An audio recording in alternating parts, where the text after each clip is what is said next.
Give me. Bro, I was not expecting you to bring that up, Bob. Okay, I was like, did he really just bring that? I would not have gone there. Yeah, I'm a little bit crazy. All right, Mel. All right. All right.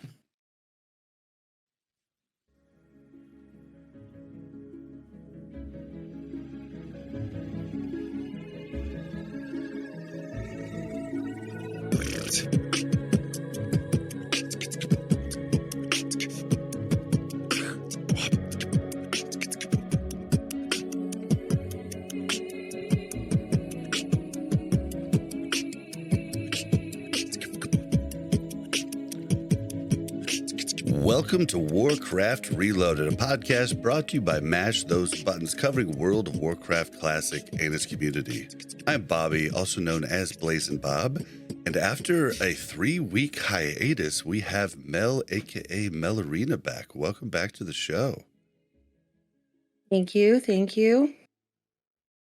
We've had a busy month. But yeah, and also joining us, Simon I's Show. How you doing, sir?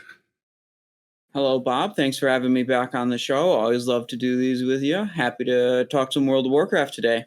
Heck yeah, I'm always happy to have you on, too.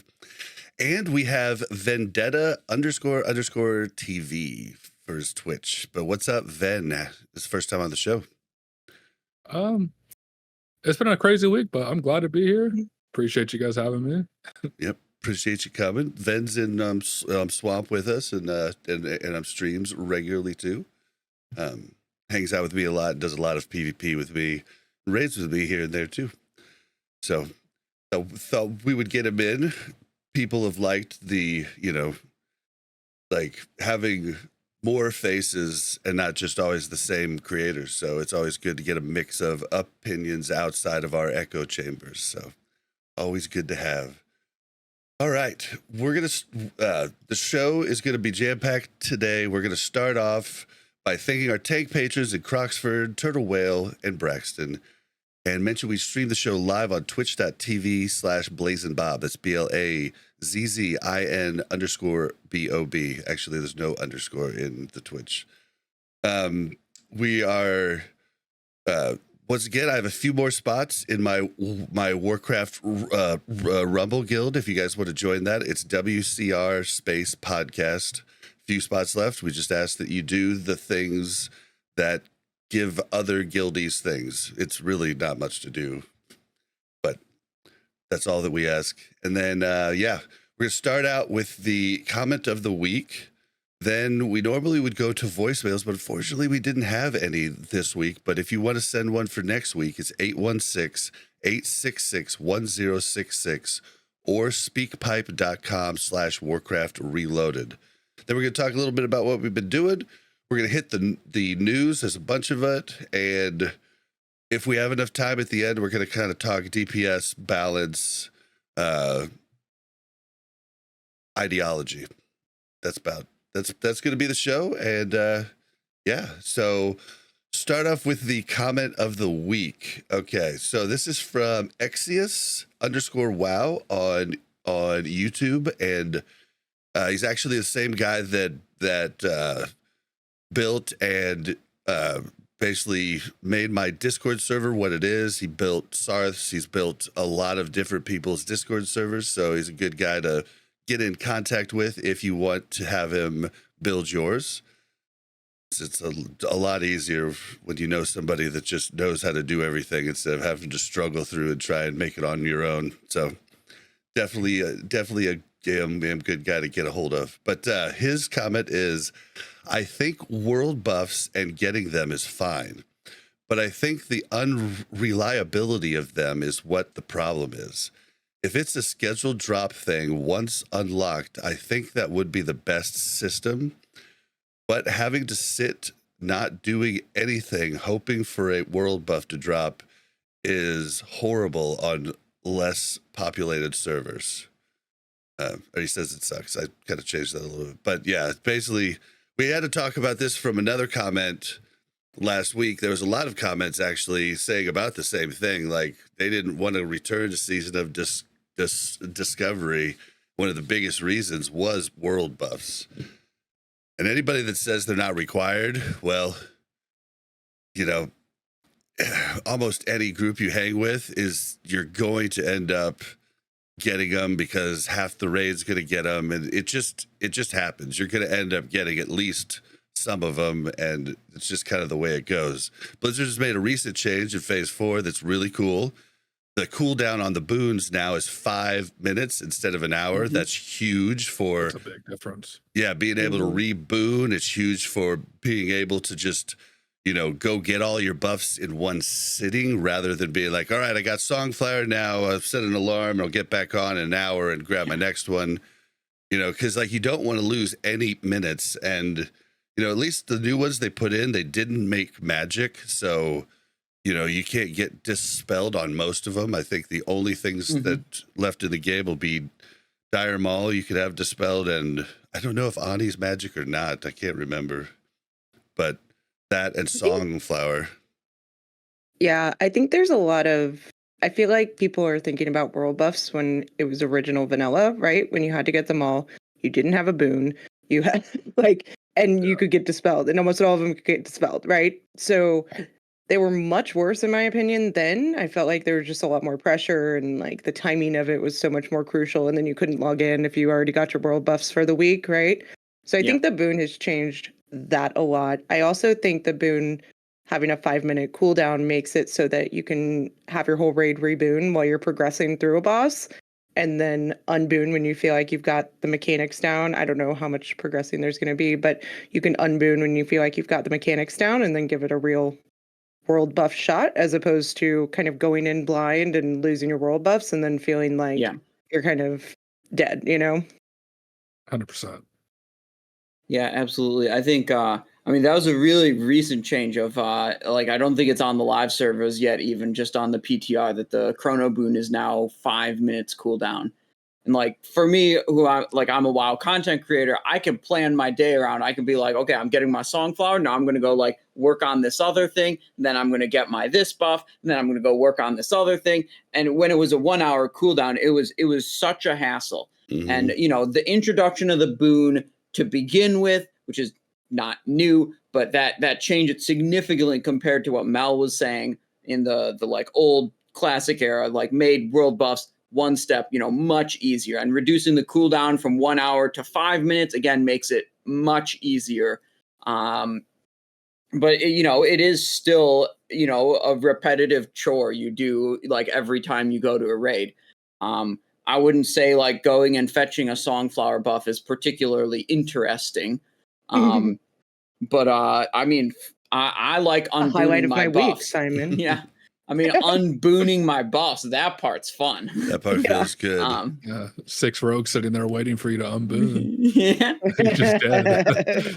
And then when you look at them and they all have the highest time limit, because I used to have to... Oh, it's perfect. Yeah, I used to have to get Songflower last because it was the shortest, and it was so nerve-wracking. But it would be... small changes would be really appreciated. Just make it so Songflower and DMF are not magic.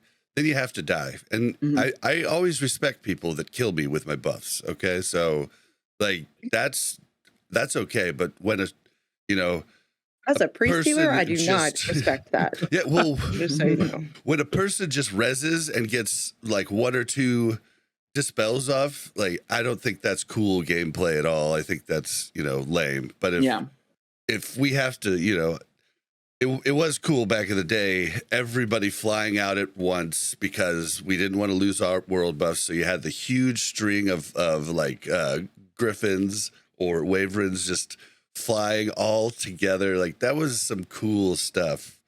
But, and then you had to fight your way into Blackrock Mountain and stuff. But, it's better probably to have it the booned way. But at the same time, I could see trying to make some of them a little bit easier. Like he says, maybe once you turn Ani head in, then you can just get it, once an hour, so Ani head becomes very popular then, but you still get it the old way too, right?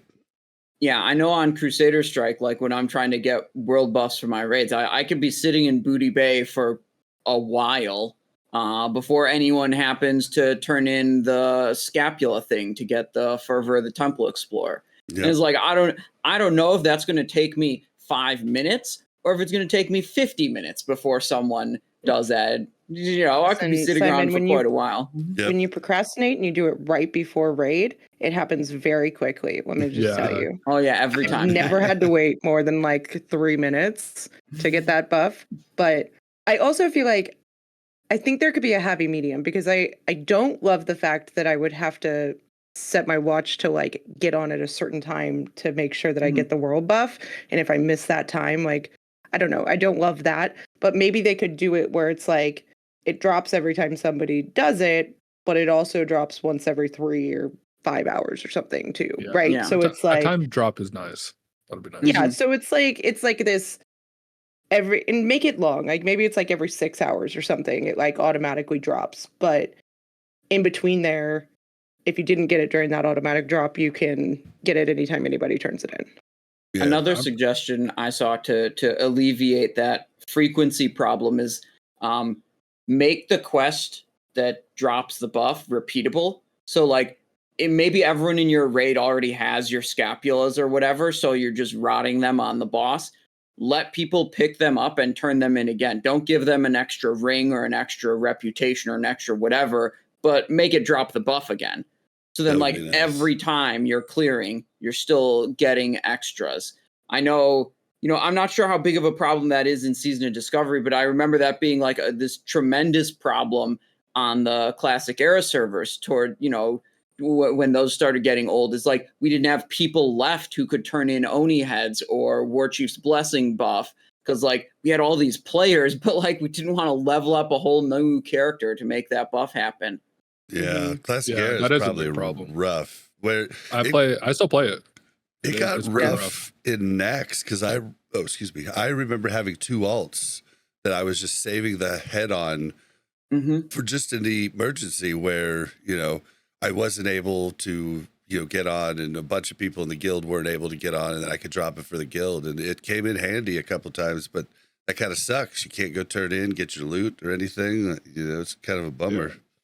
It does suck because like I said, I play it now and people charge 1,000, 2,000 gold just to drop the buff. And people are willing to pay for it because people are going to pay to boost the character up. They'll just go GDKP, get the items, and they hold on to them. And it makes it hard. And also take away the timer that makes us have to like have a horde or an alliance come kill our main guy so they respawn. Oh yeah, we haven't had to deal with that in Season of Discovery yet, but I remember that. Like the Onyxia buff had like a 6-hour cooldown or something, and you'd get an enemy faction priest to mind control the NPC, and then you kill the NPC, and then when it respawns, the cooldown. Oh my god, that was obnoxious. They still do it now. Yeah, I'll tell you that. Yeah. And even though Neff is actually broken, you could drop Neff as much as you want. So interesting. Not many people run BWL. The other comment is, a listener wrote in or commented or something about just each boss in every dungeon dropping a piece of currency. Spoiler for the news later, that's in the game, and they haven't said everything you're going to be able to buy with it, but that could be a way to let you buy different world buffs. So maybe you go out and you get some, but then you're running out of time. You're like, okay, well, I'm going to buy these. And like you guys were talking about content creators, like it's easy for me. I have 2 accounts, so I'll leave my dudes sitting in Booty Bay and I don't care. But then I'll forget that the thing is going to start, and then I'll, go back to that tab and be like, oh, I died because of the event. Whoops. Blood moon. Yep. And so it's a little bit of a pain, and it's so easy for stealth classes to just sit and just grab the buff too. Like, this is a seasonal there's a reason server. I have like 3 rogues. Okay, it's the best class. Rogue and Druid. Why is this my return episode? You put me on with a bunch of rogues. Like, you know how I feel about rogues. You're lucky Ubiquitous couldn't come, because then you would have been really outnumbered. I would have I'm a done shaman AFK. and druid man. I want to pop in 2 suggestions about the Chrono Boon while we're still on that topic before we move along. One that I heard from my community was when you have a Chrono Boon in your inventory and you get a world buff, it automatically becomes a booned buff rather than an active buff. And that just like completely eliminates the possibility of like griefing, right? Like you go click your Songflower, it's automatically booned rather than active. You get a DMF, and even if you die 1 second later, it's already booned. Yeah, You know, because DMF, if you die, that's a 4-hour wait. Yeah, That's what that's sucks a too. hard one to get because, I mean, a lot of people are bored, and when they're bored, they decide, what else can I do other than grief the enemy faction and make them frustrated? Multi-box 5 hunters to do it. So like that's one way that I think makes the boon even better and, further alleviates the strain of creating world buffs. And the alternate system that kind of achieves the same thing, I actually heard was suggested by Asmongold, was to make it so when you got a world buff, it became an item in your inventory rather than an active buff. And then it's just like you consume the item and then you get the active buff. And that's the same thing of like protecting yourself from being able to be griefed and like killed or whatever. And it's just more convenient than dealing with like boon on boon, this, that. I mean, now the boons are 5-minute cooldown, so that's like pretty handy now. But yeah, 2 different ways to kind of alleviate the possibility of getting your world buffs griefed, dispelled, killed, whatever. I mean, would the buffs go into 1 boon, or would it take 1 boon per buff? I'm thinking about bag space. They stack. I mean, I don't know. They would be able to stack. That'd be kind of weird. It'd be hard for them to stack, but I guess. But yeah, like you're saying about that currency too, that would be cool if you could buy world buffs with it, because it keeps dungeons relevant, and then you don't always have to go open world. On top of that, what I added to it when that listener wrote in is, I'm like, listen, people like to do different stuff. I love to PvP, right? But I'm not like, I like to PvP more than I enjoy dungeons, but I enjoy both. But why can't I have different ways to buy those buffs? Say I want to PvP all the time, and instead of having to, like, you could use the currency, right? But then also, why couldn't you use 3 badges to buy a world buff? Why couldn't you, or 2 badges, for Warsong or AV, or, AV would probably, I'd say 3 badges from AV, 2 badges, or AV, 2 badges from AB, and 1 badge from Warsong or something like that. I don't know. Maybe the same on all of them. But either way, just different ways to get those world buffs, I think would be a welcomed thing by people that like to do different stuff. I don't know. You're going to make it so that there's one way that's going to be much easier than another way, right? So it's going to... You can even trade in supplies. Say you love to farm. So apply crates after you've hit exalted in that, whatever the supply company one is. You could have just multiple ways, I think would be neat to buy world buffs. Or I don't know. I feel like if you take away all of the effort to world buffs, they kind of lose their meaning as well, right? There's also the like, you die. Yeah, but if it's that easy to go get them again, then like I feel like you're... Yeah, go ahead, Simon. If you can buy them with a currency that you can save up, then it's like, oh, your raid wiped. Okay, we're all portaling to Orgrimmar, getting our fresh set of world buffs. You were expected to have like 3x the volume of this currency before you come to the, like, right now you never do that because it takes a really long, well, not really, but it's way too inconvenient that you would want to do it mid raid to like go get a fresh set of world buffs. If you make it too convenient, if you make it just purchasable with a currency, you're going to start seeing that happen where you're expected to have like 2 sets of world buffs and go out mid raid. The other thing is, you said, you really like to PvP and, maybe you just want to PvP all the time. but I don't think one type of activity in the game should ever like be able to solve all your problems, right? So extra options good, but I don't want, you have to push back against like, I think the game is the best when you're incentivized to do some PvP, incentivized to do some raids, incentivized to do some crafting, incentivized to do some dungeons, right? So you diversify essentially, like the way I think about this primarily is like where your best in slot items come from. If some of them come from each of those sources, that's way better than having like all of them come from the raid, like we've seen in a lot of other versions of Classic. I agree. Yeah, I mean, and you could iterate on it. You could say that using the currency to get them has like a 4-hour cooldown or something like that, so you could get your stuff early and be out of that cooldown, but then you'd have one chance to go for your raid to go get world buffs again, but then that'd be it for the night, right? For the raid night for most raiding guilds. I just think like you don't want to make the world buffs so easy to get that it becomes a like player expectation that you're going to be like leaving a raid mid-raid after a wipe to go get them again. I think you're right on that. Yeah. It reminds me of Star Wars Galaxies. The Doctor had these buffs that would literally give you 3 times your health, mana, and energy bars. And it basically just became to where you didn't leave town without those buffs ever. Because you got them from a doctor character.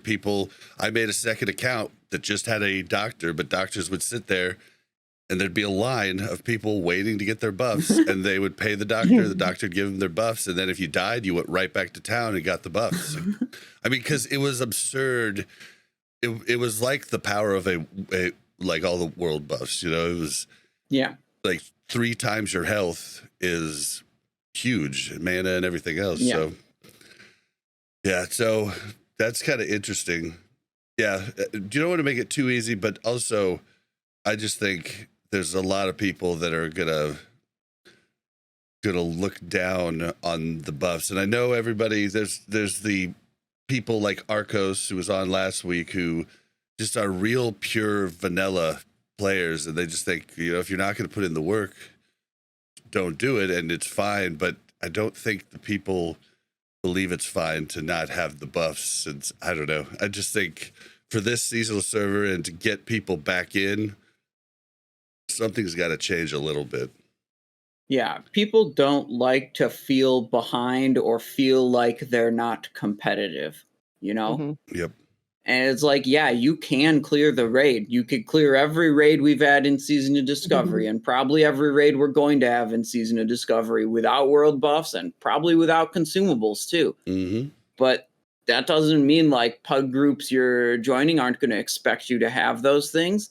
That doesn't mean, it's going to be, man, I play damage dealers all the time. It's fun to do more damage. This is the work I have to put in to be able to be competitive. And when, a lot of people want to feel like they can be competitive, and if the work they see that's required for that is too much, then they say, I'd rather not play instead of like play without that competitive edge. Yep.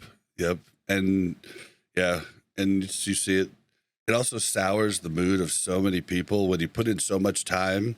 If somebody does anything, makes a wrong call and it wipes everybody, I mean, their name is mud, for a long time, and the tension is real. Yeah. But it's true, like if we're gonna have all these buffs booned, I wonder if the new warrior buff is going to be able to be used with Oni buff being booned, because how they aren't allowed to stack. If it's booned, do you think we'll be able to use it still, so you can prog with a decent half-size world buff? I bet you can't, because you can't get it. You can't get it again when you have the buffs booned, because it basically says that you have it. Because that's what everybody do. They boon a set and they come with a set. So tell me about I haven't read much about the warrior buff, but is it like a one-time thing, or can they just rebuff it at all times? The cooldown says like 1 minute or something like that. Yeah. It's super short. But it Yeah, so I don't see stack them with Ani Nef buff, and it is less than that buff. I'm more worried about it in BGs and stuff. You're gonna require having a warrior in your group for BGs. And all classes are gonna hurt. That's 5% crit all the time. Yep, and they give it to the More whole power. raid too, so it's not even like you have to mess with switching your groups in a BG. Like it's just if you get close to them, you should have it. Or I think they have to cast it on you, but they'll cast it at the start of the match. I think definitely it should be allowed that you can have that warrior buff active while you have an Onyxia buff booned. But like If you can have unboon, it both just the goes buffs, away. but you can only benefit from one or the other. Yeah, because when you unboon, it's gonna overlap the Yep. warrior buff. The Oni buff will, because it's more attack power. Yeah. And who knows? All these world buffs are probably gonna get remade, revamped. I don't see them staying the same. True. Songflower stayed the same, but Well, and then you just pile consumes on top of that, and it's absolutely nutty. All the things that you can do. Prog I mean, I did. fun. And then do you think I about did a Rogue, test work Simon? raid. What?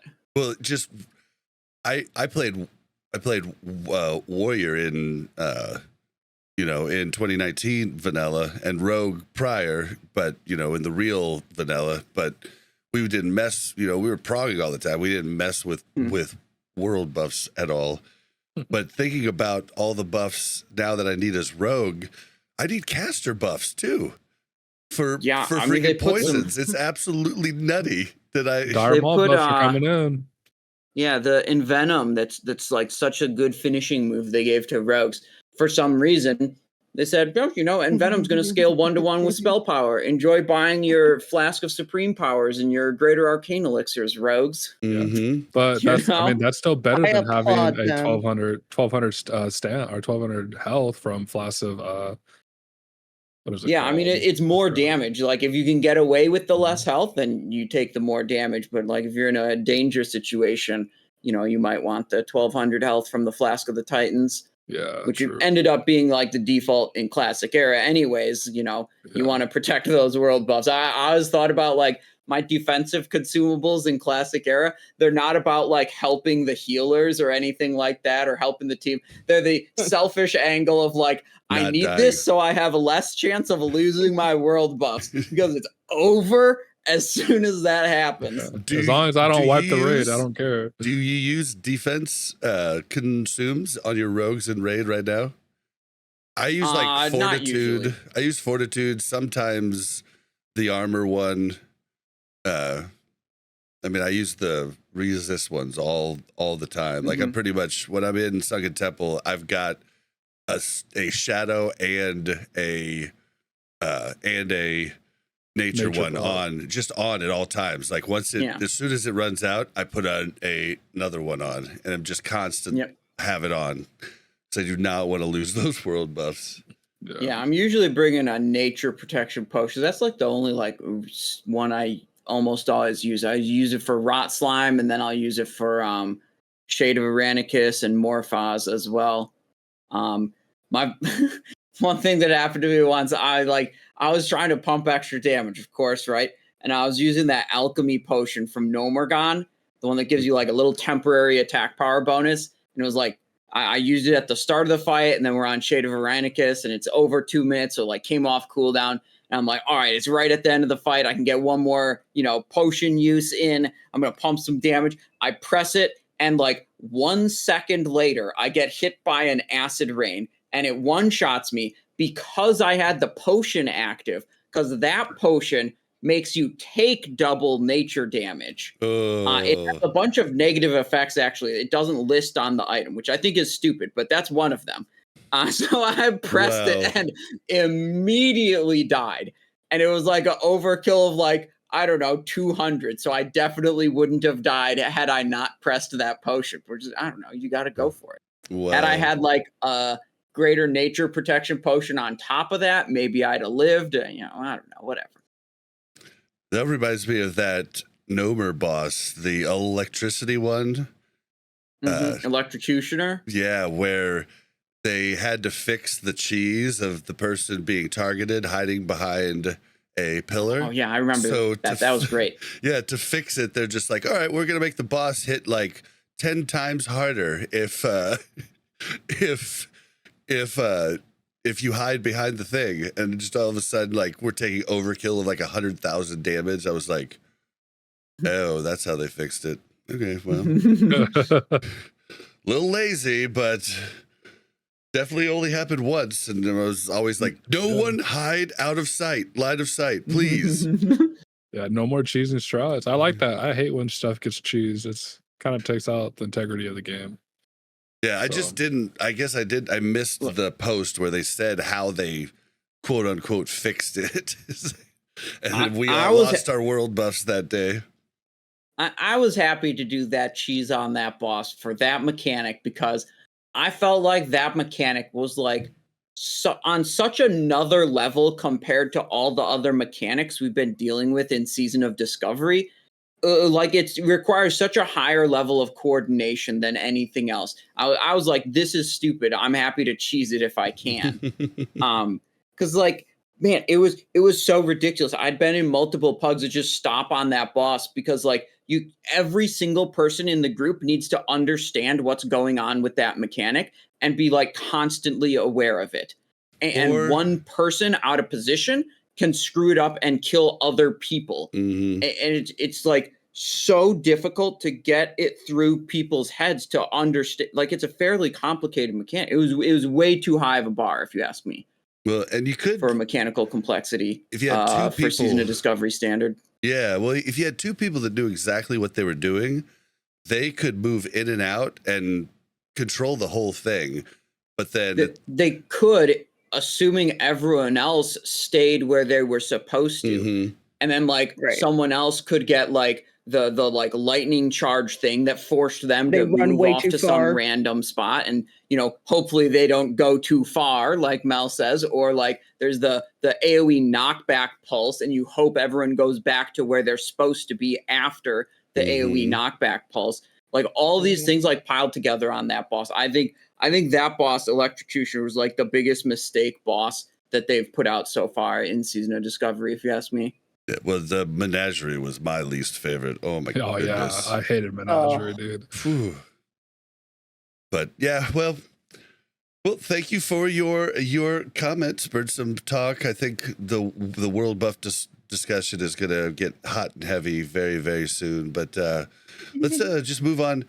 What have you guys been doing in WoW this last week? Cataclysm. You've been in Cataclysm, huh? Yep. Oh, how you like that? I've been very much not a Cataclysm guy. Like I haven't even tried it. So Cataclysm came out when I was 11. Finally got my very first account other than playing with my parents' account. I've been loving it. I've been loving it a lot. Awesome. Progressing with Sardako and all them.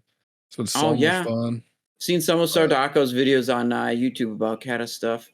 Yeah, the guild video. I'm in there quite a few times. But I saw that. I saw that one. That was the most recent one where he was like, "Oh, I'm gonna start a guild," and then it was terrible. He was very unhappy with that decision. Like, because we would pick up like a random pug sometimes if someone couldn't perform, and man, these pugs will just get so upset, and they're the ones underperforming.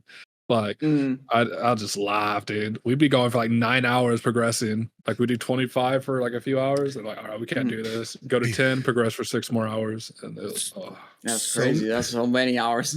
Yeah, so many. And one people, night, like so many people don't realize how taxing it is to run a guild and how much work it is, and even officers. Often it's a ton of work, and people just don't realize. Usually they don't realize until they do it, you know, and it's just me. I just run one raid, right? I don't even run the whole guild, but I have, you know, the power to invite, I recruit, I run the one raid.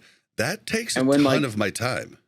Yeah, and when people call out, you got to find a suitable replacement, and just like maybe someone calls out 2 hours before the raid, or they just no call, no show, and that's your problem to solve then. I've been in a guild officer position before, during like the start of TBC, and I very quickly learned that's not for me. I'm not going to do that. That's like there's one experience I remember specifically is there was this warlock in the guild, and we did Karazhan. And he ripped threat on the first boss and died, and it kind of like spiraled into a wipe of the raid because the threat was destabilized. And we're like, hey man, as a DPS, it's your job to watch your threat. And he throws a fit because he's like, no, I did exactly what I did last week and it wasn't a problem. So how could it possibly be my fault? And we're like, yeah, well, the tank got some parries. The tank called out that they got some parries. And, it's your job to watch the threat meet. Like, you have to throttle if the threat isn't good. Anyways, so he was very unhappy. And then later, like when we did like Gruul and Mag or whatever, and then he got passed over for a loot item, we had another message from this guy crying about how, like, why didn't I get this loot item? And this like multiple paragraphs of like, oh my God, why'd you give it to this person? And I'm just like, well, obviously we didn't give it to you because you like fucked up and threw a fit in Karazhan and like obviously can't handle your character. Like that's why. And it's like, oh my God, get me out of here. I don't want to deal with this. Yeah, I've been an officer and GM of a guild for like the past 5 years on retail, and then even was doing it on Classic and SOD. I don't want to do that again. Yeah, it's too much, dude. Well, and you're talking about even worse, loot council. Like, I'm glad that we don't do that. We do 3SR, and I just work on building relationships with my raiders in hopes that they feel bad if they leave me after they get all their gear and everything. And it's worked pretty good. He plays the guild trip card. Yeah. Okay. But at the same time, and then they still leave anyways. If somebody gives me they have real life. They can't do this anymore. I understand that. When people ditch me for Cataclysm and things like that, I'm a little less understanding when it's like an hour a week. But yeah, the fact is, I told all those people too, like, I know you want to raid in Cata, maybe you're raiding at the same time of my raid. At least do us a favor during this downtime and sign up for one of the other swamp raids and just help the guild out. And people have done that, which I thought was really cool. So I don't get mad, but I do factor it into when I'm making rosters and stuff. I have to, so and that's really what it comes down to. But that's why I'm thinking about going main tank for the rest of SOD, just because I don't want to deal with having to find a main tank if my main tank's out or anything else. I'm gonna tell you, when I did dungeons on the PTR, I did some of them with rogue DPS, and then I did a bunch of them as rogue tank, and I felt I had way more fun as the tank, honestly, because I was in control of the flow of the group. I could do big pulls if I wanted to, instead of doing these little piddly baby steps. Okay, we're gonna pull one pack, we're gonna pull it back, we're gonna crowd control this, and it's when I'm in control of the group, I can make a 3-pack pull. I can let the healer know that's gonna happen, and we can blast, and it's way more fun. Have a little bit more control of the cadence of the group. So I'm thinking I haven't really gone hard on rogue tanking yet in Season of Discovery, but looking at some of the changes coming up for rogue tanks, it looks like it's going to be way more playable, way more fun. I think I'm definitely going to dedicate one of my characters to be a tank role. It looks like it's going to be one of the most skill fun tanks to do too, and.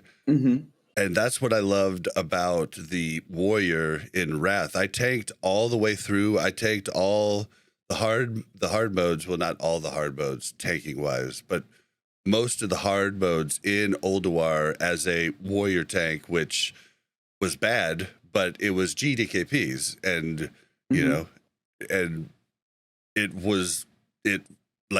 worked out fine. You had to coach healers a little bit, we're different healing than, a DK or a paladin, you really have to spam us there, but everything was based on you doing the cooldowns and everything else, and it was just really fun. And so I think I might just go to that, and then it makes my raid leading a lot easier. But yeah, I didn't even want to raid lead. I had told everybody forever I'm not going to be an officer. I've been doing it all through Classic, saying I don't want to be an officer. I don't want to do any of that. But then a whole bunch of friends found yourself came in back. that position anyways. Well, a whole bunch of friends came back for SOD, and I was like, well, I want us all to be able to raid together, so I'll just become a raid leader in Swamp. I'll do that, and then we can run, and now half of them have quit. I'm just like, well, now I feel like I need to just keep going through. People depend on me to make a raid, and it's really like the more casual raid of Swamp, so it gets a lot of people's alts in there and stuff, and yeah, hell yeah. Yeah, and so, now I'm just kind of stuck doing it, and it's been a learning experience. Luckily, I have some people that help me that are basically officers and stuff, so helps out, so I don't have to figure out all the decisions on my own, but it's definitely rough. Well, what have you been up to, Simon? Oh, sorry. Yeah, right. I was just being like, what on earth were we even doing? We were in the what are you doing segment. Yeah, right. I've been sticking with Season of Discovery despite the low population. I'm not really a fan of a lot of the changes in Cataclysm, so that's what I've been doing. I also been playing Pokemon Crystal on stream. Let me show you. I got it right here. Nice. I got myself a USB cartridge reader. So I'm playing off an original cartridge, and then it's basically just a cartridge reader that plugs into my computer. It's pretty neat. Cool. So pretty handy. I've been playing some of that. But in World of Warcraft, in Season of Discovery, my newest thing is forming my own Devil Sar Mafia.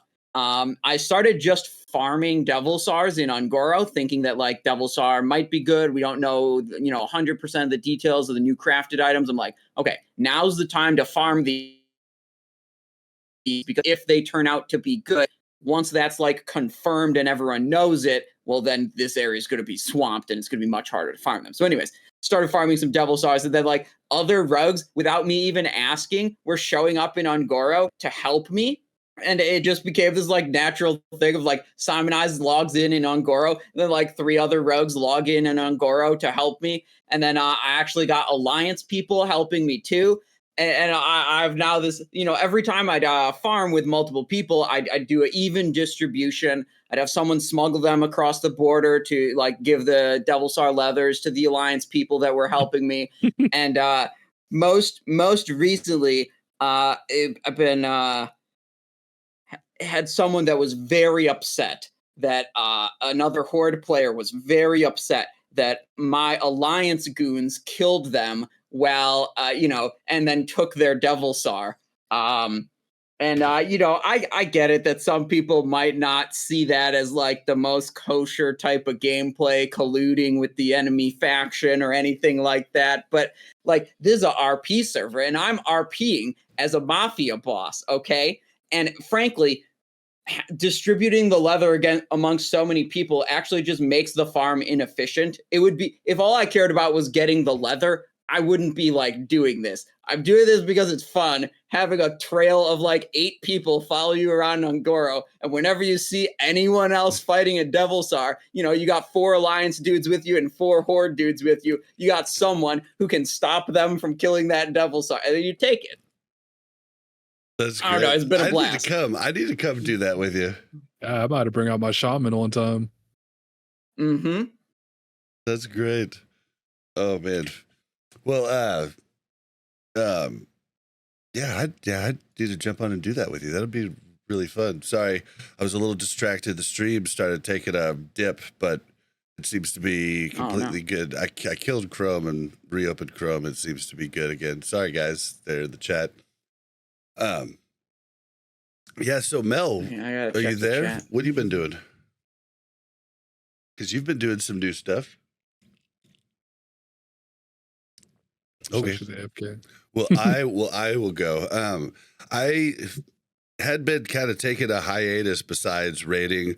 I did raid for the first 2 weeks of Cataclysm, but then Hammer Dance's 10-man kind of, all of them wanted to go back to SOD after the PTR came out. And I've been traveling a bunch, so I just ended up not doing, like, just kind of quitting raiding and Cata. But I got the character there. I can always come back, you know, get some gear late. I do enjoy the raids, but I'm with you, Simon Eyes, in the sense that the rest of the game I do not enjoy, and I like to live in the world. I know that sounds lame for a lot of people, but I enjoy the world, and SOD gives that to me big time, whereas Cataclysm does not. And Listen, if you picked up archaeology, you would have lived a lot of the world. Dude. Oh man. yeah, I don't want to do that. I told the story of you doing that for like 9 hours straight, but I was also playing Final Fantasy VII Rebirth. I'm all through that now. I'm just kind of slowly working through the hard mode of it. To be fair, I was watching Netflix and just like hanging out. Like, yeah, I wasn't like just focused on archaeology. Yeah, that's what I would do too. I'd watch Hulu. I was rewatching Prison Break the whole time I was doing archaeology. Wow, the first couple seasons that was so good. Yeah, I know. What else? Oh yeah, and I've gotten back on SOD and been doing PvP. The queues have been rough, but things are looking up. Crusader Strike the last 2 days has hit 2 layers. Yeah. A little bit of. I always got hype whenever my like layer indicator would be like 2. The game isn't dead. We have 2 layers. But yeah, I've been doing that. I worked up my hunter to rank 7 first, then my rogue. So my rogue was more geared when I worked up, and my hunter was lower geared. Now my hunter is just stacked, and I have been destroying people in Arathi Basin. Just 5-man groups. I mean, we're 5 capping over half of the games. It's absolutely unreal. I mean, I play with a lot of really good PvPers, but the hunter, I'm just so much better at than the rogue. But I'm better at the rogue, if that makes sense. Like, I play the rogue better. Not at all. The hunter, I don't use half of my moves, and I think about it after. I'm like, oh, I could have done this. You know, so you're saying the hunter is just like categorically more effective. Well, yeah, the hunter character is just stronger. You're a better player on the rogue. The rogue just isn't as good. I don't know if it's that. I think it's because I'm playing a weird mix of ranged and melee, and I'm playing melee hunter with like trap launcher, but I use a 2-hander and only use one of the melee runes. I switch out the dual wield rune for trap launcher, and people try and come in close to me to dead zone me, thinking that I'm a marksman like every other hunter that's in the BGs, and I just slap them. I mean, I just hit them so hard. Yeah, I got the remember, other end of that stick one night. Yeah, you queued up. I remember like the craziest thing when I'm on my rogue fighting against a hunter, and it's like, okay, if I sit at range, they just keep pelting me, and then I go into melee, and then they actually hit me harder, and I'm like, what's the deal with this? You're running into somebody who is built like me. I learned it from Maui, and I've got so much health too. Like, I'm all survival. I've got so much health. Like, I'll go in with full buffs. I have over 7K health in Arathi Basin. It's just absolutely crazy, the buffs I get. And then I have like 50% of avoidance with like 40% dodge with monkey on, and then 10% parry. I mean, it's absolutely nutty. And then the trap launcher is just, I mean, it's OP. Being able to freeze trap a second person easily while still fighting the one that's in front of me is just OP. And then there's so much stuff. But yeah, I've been doing a bunch of PvP. It's still weird if you have a 5-man group. Like, if you queue solo, it'll say like 40 minutes for the queue, and it literally will take 40 minutes. Like, I'll go out and do stuff. Get a 5-man group, it still says 40 minutes, but you get it in 10. I don't understand. I've messaged Agrend. He was supposed to look into it. I don't know if he has, but Yeah, I just don't get that. That is a bummer because I want a solo queue and I just never can. So we end up I just mean, I adding didn't have a bugs. problem. I would Yeah, come in. I would but come you snipe did your that. guys' games. But Have no you did that problem. on Alliance. I wonder if something's That's different true. going on with the Alliance side. Like, have you tried it on Horde? You got to probably make it everybody rage quit. That's probably why. Oh, last night was just nuts. I We almost just did. destroyed everybody. But at the end of the night, we ran into some people on Lone Wolf. They must be able to do, like, the Horde population must be larger now than the Alliance ones because they were able to get a 3-person group queued into our, like, a 3-group pre-made. Either that or they just, we waited the time limit and we actually queued into a pre-made, but they stomped us on that one. That was a little rough. Saying they had like the full 15 people organized together. Yeah, and you could tell. Okay. Yeah, it was. They were all from Lone Wolf, and you could tell. But we used to queue 2 groups of 5 or 3 groups of 5 and get in easy in like phase 2. Then phase 3 came along. I think now Alliance is able to easily do it because I think there's less Alliance now than Horde queuing. But it's all speculation. But either way, that's all I've really been doing is PvPing and then getting some of the runes. It's looking like I might have to go ranged hunter for my alt in, you're coming. So I've gotten all the runes that I didn't get that were ranged runes and stuff. I've been doing that, but that's basically, and then making gold. Making lots of gold. Mm-hmm. We did try to, this is something for you to maybe try, Simon Ice. We tried to farm the Eye of Shadow from those guys in Winter Spring. Woo, that was a fail. It's like, really? Yeah, I could maybe kite it. Well, that was with the guild, right? They were trying to do that with the guild, right? To farm the fell guard or whatever guys. Oh, they might have been trying to do it with the guild. We just tried to do it with like 3 of us, me and Ven and my friend Chris Mix, a hunter, a rogue, and a elemental chamois. And it was we got our asses handed to us. And I could have probably done it with the hunter, but I think the kiting rules are in that they put in from, like, I don't think I could just kite forever because I literally would just have to just constantly sting him and just keep, because he runs as fast as I do with the boot enchant and with I guess the boot enchant doesn't stack with cheetah, but he runs just as fast as I do with cheetah, so I can't do any shot that I have to stop. And I can do trap launcher to like slow him down, but he's a 59 elite, so he almost every time resists my trap. So the traps are kind of worthless. But I don't know. I mean, big trick from a rogue is if the rogue applies crippling poison via their poisoned knife ability, it bypasses the chance to hit roll. So you can a rogue with crippling poison can use poison knife. That's how I kill the double SARs. Oh, I should have said we just use that. Yeah, we just use that. And it's a reliable, slow application, regardless of what level the target is. Because it for sure, Shiv just has a for sure chance to hit. Oh, brilliant. Poison knife, not Shiv. Did I say Shiv? I don't know. No, you said poison knife, but poison knife works just like Shiv does.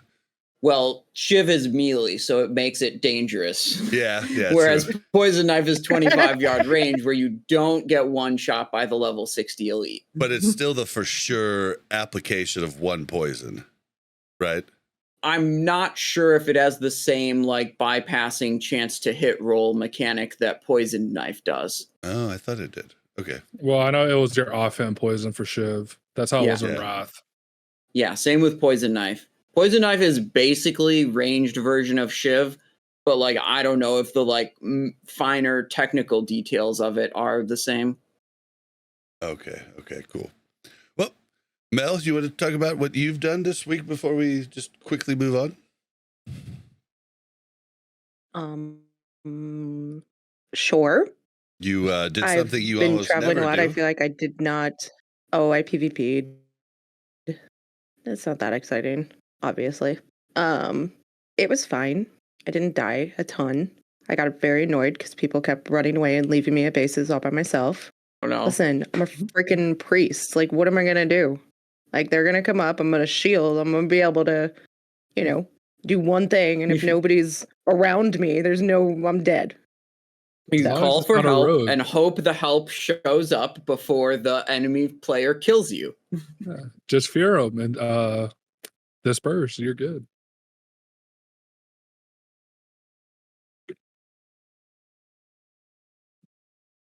I think your mic's not coming through, Mel. I think No, I that think you guys are video's- lagging. I'm out there healing people. Oh, you can't hear me? Uh-oh. You guys are lagging a little bit. It looks like. Yeah, you like just a smidge. Now the video suit. Oh wait, no, it froze again. Oh no, we're all lagging.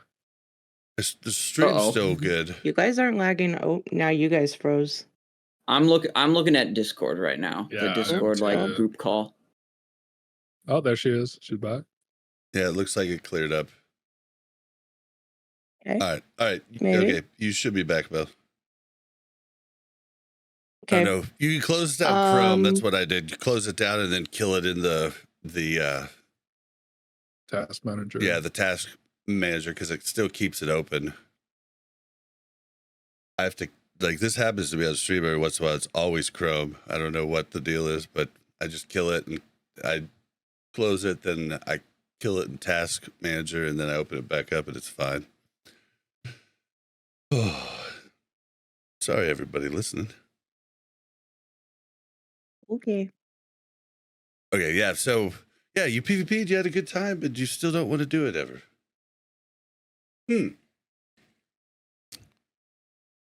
You're back, Mel. Did you want to say anything else? Like when No. you were muted, just talking about something. Did you forget? I wasn't muted. Or you were It was lagging. some lag problems. Yeah. Oh. I was just saying, as a healer, I should not be guarding because I cannot heal anybody while I'm guarding. So, but I also know if I run away, nobody else is there, somebody's going to take that flag Yep. for Mhm. sure. Unfortunately, guys. No one wants to guard. Yeah. but Nobody. guarding wins games, guys.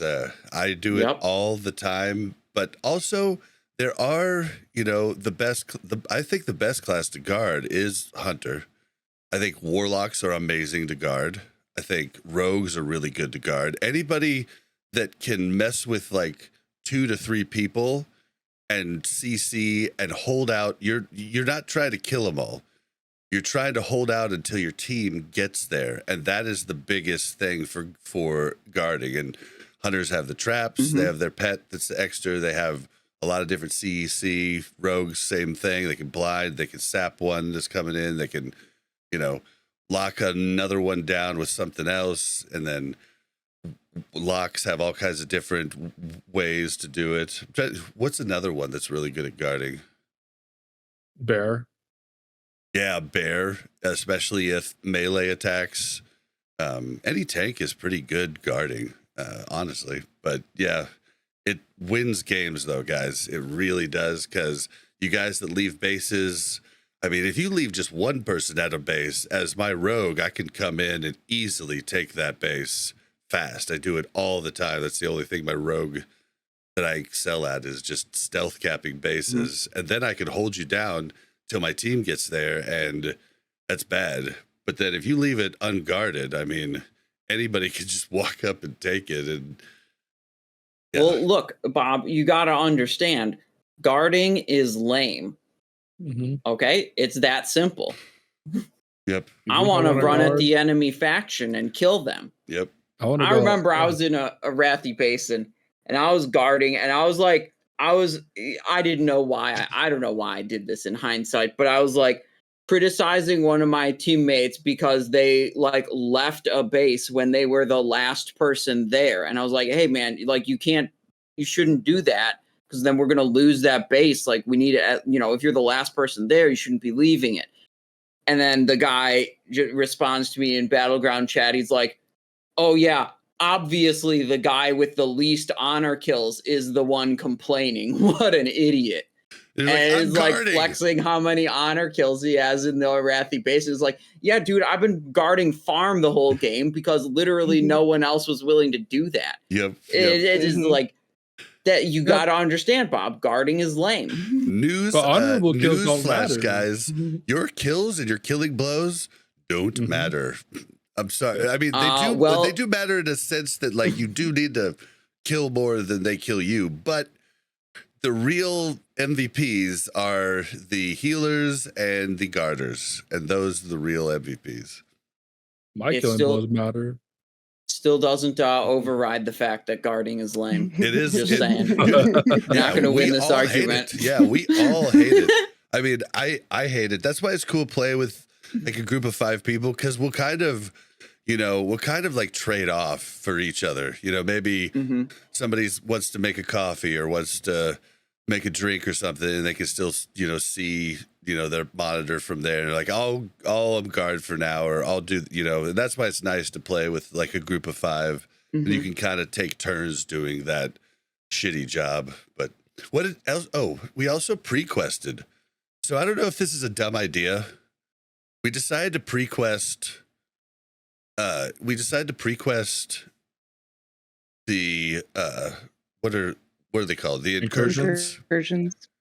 Yeah, like there's almost 20 quests that you can get. Like you can't do the mining ones because you know those disappear when you log out for too long and stuff, like mining and herbalism and skinning. But you do like 17 quests. You can turn them all into the same spot, and they're going to become daily quests, but I'm pretty sure if we have them complete, we'll turn them in and then they're just done for that day on the day of launch. I'm pretty sure that's how it's going to work. So we just figured, why not have 17 quests we could turn in all in one spot instead of pre-questing where we have to run all over the place turning them in.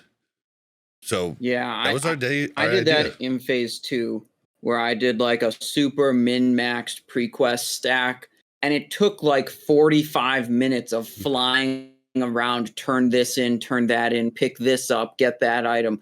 And it was so incredibly lame. Mm-hmm. Like the phase drops, you want to do some hype stuff. You want to dungeon grind. You want to see some new loot. You want to blast. And starting it off with 30 minutes of like fly here, fly there. I don't care if that's 10,000 or 50,000 more experience. That doesn't matter. I said I'm not doing that again.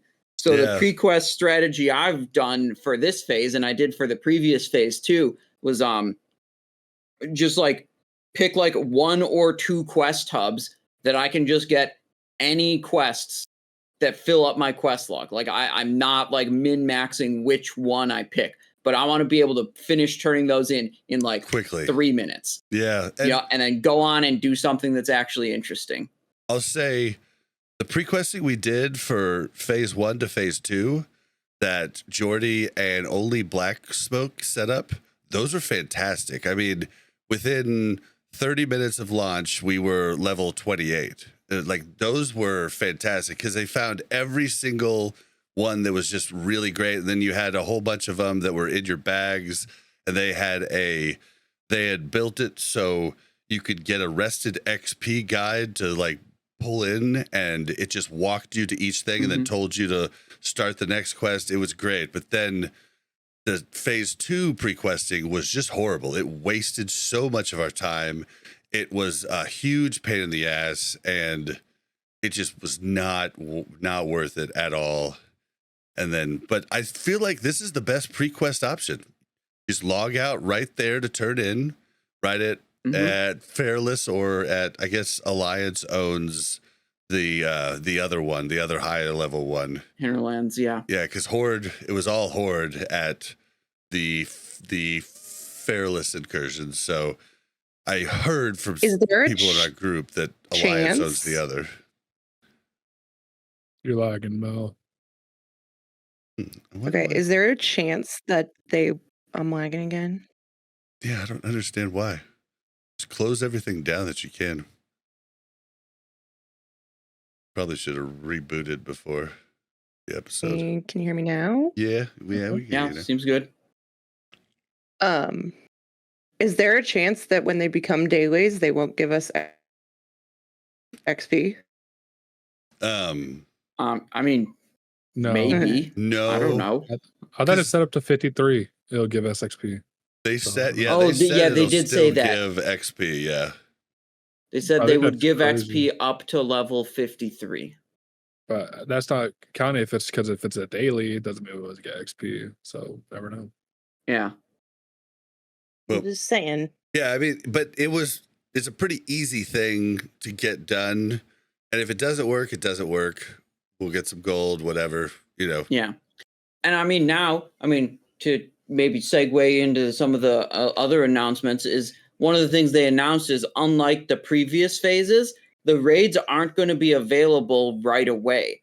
Oh yeah. So it's like the hyper min max leveling thing to get to max level and then get into the raid. It doesn't matter as much. You have a week before Azergos and Kazakh, even open up, and then another week before Onyxia and Molten Core open up. So I like that idea a lot. I think that's way better. I'm so happy about that, because I felt like, the launch of the phase should be really exciting, but the phase 2 launch and the phase 3 launch, I felt like it was, a boring, repetitive 6 to 8 hour grind to turbo level up, and then you shovel 10 or 20 tired people into a raid in the early hours of the AM to try to do it, and everyone's it was too much all at once. And if you could just make the raids be a week later so we can level up, we can do some dungeons at a more comfortable pace. I'm so happy they did that this phase. I remember you 100%. in phase 3, and you were like, guys, this is my last attempt. I can't do it anymore. You were so tired.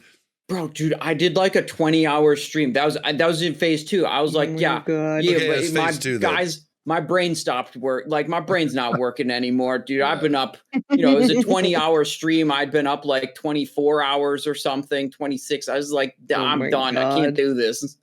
All Right. Well, yeah, let's get into it. Time for the news. All right. Phase 4 goes live July 11th. I called the date on the dot. It was also my hopium date because I'm out of town all next week with, Sarth and Jordy and Wiki and Crix and Only Black Smoke. And God, there's so many. I shouldn't have named names. No. A bunch of really cool people. We're going to be hanging out in Seattle for the week, and it's going to be a good time. And all of us did not want to deal. People would have went home early if they released. And so I'm very thankful that it's going to release on the 11th. And yeah, do you guys think this is a good release time, or would you have rather had it earlier? Would you have rather, are you happy that they're doing all the testing? How do you feel about it? I was thinking it was going to be the 17th, just a week later, which is still good. Ebonheart thought it was going to be 2 weeks later. Yeah, I mean, that's the thing. There's still no talk about the War Within pre-patch, so there's going to be a lot of splitting going on because a lot of people want to try out War Within. So if raids drop right once pre-patch comes out, that's going to be kind of bad. Well, we talked about this on last episode, and I mean, with Kata being out, with Sod being out, and then the War Within coming out, I mean, people are going to have to choose. The majority of the population is going to have to choose between one or the other. And it's going to be interesting to see, which one goes out. And it sucks because there's a lot of retail players I've played with that were playing Sod, in phase 1 and phase 2. And they are definitely not going to be playing Sod if they're working on the War Within. And then, yeah, I think this is the first time we're actually really cutting up the player base. And it's a little scary for all the different games. And then you have all these, oh man, dude, Elden Ring? People with people are so funny in comments and stuff. Saw dead, blah, blah, blah. It's like, bro, do you just want to say that because you love Kata and want to try to get people to come to Kata? People are going to go to what they want to go to. It's like, it's okay. It's surprising to me. Like I put out a couple videos on my YouTube channel about like some of the new Phase 4 news. And I don't think I've ever had a comment section on one of my YouTube videos that was so overwhelmingly negative. Like the YouTube Really? comment section on like Phase 4, like, oh my God, like I'm really excited. I'm very positive about it in the video. And the like 9 out of 10 comments are screw this, Sod is dead, you know, blah, blah, blah. This is bad. They're ruining it in this way. Game's already like, and like this actually like flabbergasted me. Like I had trouble understanding like why there was such a negative response. Like I don't get it. Yeah. Bob, you're muted now. Yeah, if you like I thought he was Kata, lagging. I was cool. like, oh. Yeah, if you like Kata, cool. Like, enjoy Kata. I'm so happy for you having your best life. And then I had one comment that was like, this was on last week's episode, and they said, it's so sad that they just gave up on the developers just gave up on SOD. And I was like, have you not been paying attention? Like, they're changing everything in SOD. Like, what are you talking about? And then you got the people that are like, I'm gonna be playing retail. I'm not gonna be. I put a poll out. You know, like, are you coming back for Phase 4? Are you choosing a different version of the game instead of Phase 4? Are you playing no WoW games and not playing Phase 4? And are you playing like War Within or something like that, or something? But either way, this guy's like, I'm going to play the War Within because I like hard content and don't want everything given to me. And I said, well, good for you, man. It looks like retail's taking a step up. I know a lot of friends that are excited about it. So glad that you're excited about your game coming out. I don't know why everybody has to hate on everything else. I mean, I get it. They feel. I mean, you've been hating on retail for the last like 5 years. Well, yeah, you've been hating on my Ragnaros mount, dude. And my Kata Ragnaros mount. Your Rag mount sucks. But I don't say that it's a bad game. It's a game that I don't like. I don't like Call of Duty either. I loved it when I was younger and faster. I don't like it now. It doesn't mean it's not a bad or good game. You know, it's just my opinion. It's not a good game. Yeah, Bob. I mean, that's something you're failing to understand, that there's only one objectively correct opinion about things. A game, it can't be good for you or good for someone else. It's either good game or bad game. Okay. There's no like good for you. You know, you got, come on. That's way too much nuance for the YouTube comment section to understand. Yeah. And what you're saying about it being handed to you in SOD or Classic, that is the biggest lie. Like LFR and retail, everything's handed to you in retail.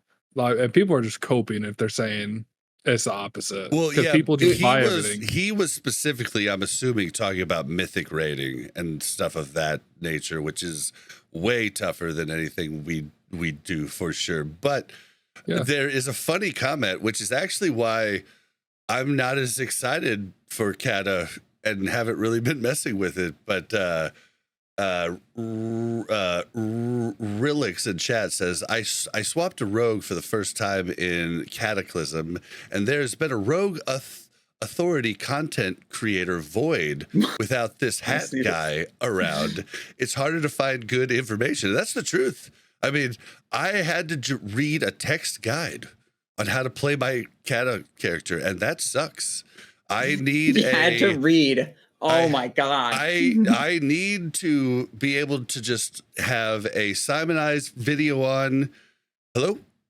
I am Simonized. Welcome to another video. I need that, and I need to listen to it 3 times while I'm doing something else, because I hate doing just one thing at one time. So I listen to like your videos like 3 times, and the 3rd time I've absorbed it all. And yeah. This is your calling, Simonized. You gotta come to Kata. So Kata was very, very much less exciting for me, specifically because of that. People have been asking me to play Cataclysm since Trial of the Crusader in Wrath of the Lich King. Okay. And it hasn't stopped yet. My answer hasn't changed. Like, the reasons have been updated slightly, but my answer hasn't changed since then. It's still every day. I have an automatic command in my Twitch stream now. Whenever someone has any phrase that contains CATA, it automatically links a Twitch clip of me explaining why I'm not playing Cataclysm. Yeah, I gotta go try this out now. Yeah, the whole point is I wasn't ever planning on playing Kata. Willie and Scotty J talked me into giving it a try. I gave it a try. I give it to you guys that the raids are great. If I could log in and have everything, like all consumes and everything done for me and just raid, I'm cool. Like, I would play Kata, but I can't have that. And I don't want to live in the world. I don't like the world. I don't like flying everywhere. I thought I loved flying, but it's horrible because I had an argument, years back before we went to TBC with, North the Mage. And I was like, flying's awesome. And then I realized after Wrath was over, I was like, oh, North was right, and so that's just an opinion, guys. Opinion. But my opinion changed. I actually liked Kata more than I thought I would. And I would still be playing if our guild didn't stop playing. But I think it was fun and I enjoyed it. It was so different for my priests that it was quite the learning curve. And I never actually got enough gear to feel like I was contributing enough. So I don't know. Maybe I would have liked it better. But I did enjoy it. It was different. I think the biggest thing for somebody who doesn't get to play all the time is going from Kata to Sod is like such a different play style for my priests that I'm like, oh my god, okay, what am I doing? Like, I'm trying to damage, trying to like smite everything while I'm on Sod, and I'm like, that's not healing anybody. That's probably not gonna work. And it's just very weird. So that was one of the biggest things that made it more challenging to do both at the same time. But that's just because I can't play enough to, trigger my brain every time. I mean, when Wrath was still happening and Sod was just coming out and I was switching between the two, the most crazy thing to have to readjust to every time I switch is in Wrath of Lich King, you have smooth energy regen where you're getting a little bit of energy every 10th of a second. And then in Sod, you're getting 20 energy every 2 seconds. And it's very different for Rogue to play with that kind of system. And let me tell you what, the smooth energy from Wrath is better. Okay, it's just flat out, it's better. There's no no debate in my mind. Yeah. Right. That's the thing is there are certain things that I love way more from different iterations of the game, right? It's just as a whole, they're so different that it and that's why I think it's hard for people to go from playing, classic to playing retail is because you didn't go through that progression of change, right? If I had went straight from Wrath to Kata, I feel like it would have been a smoother transition, right? But I went from Sod to Kata because I stopped Wrath when Sod came out, pretty quickly after Sod came out. And I've been in Sod the whole time, and then I tried to go to Kata, and it was like, whoa, what the hell is happening right now? Well, too much new information to take in at once. Well, and that's you'll have a lot of people give you the whole, oh, well, you're just playing retail light in Sod. And I turn to them and I tell them, they're like, you should like retail if you like Sod. And I turn to them, I'm like, this is okay. Just because something's retail for me doesn't mean it's inherently bad. It just retail as a whole the world, everything else, that's what I have a problem with. The weird Ragnaros mounts that you can ride a mini Ragnaros. That takes me out of the fantasy of being in a fantasy world. My That's God, my mount, he dude. literally Mhm. cannot Yeah. stop talking about this mount. But the whole point is the new moves are neat as hell.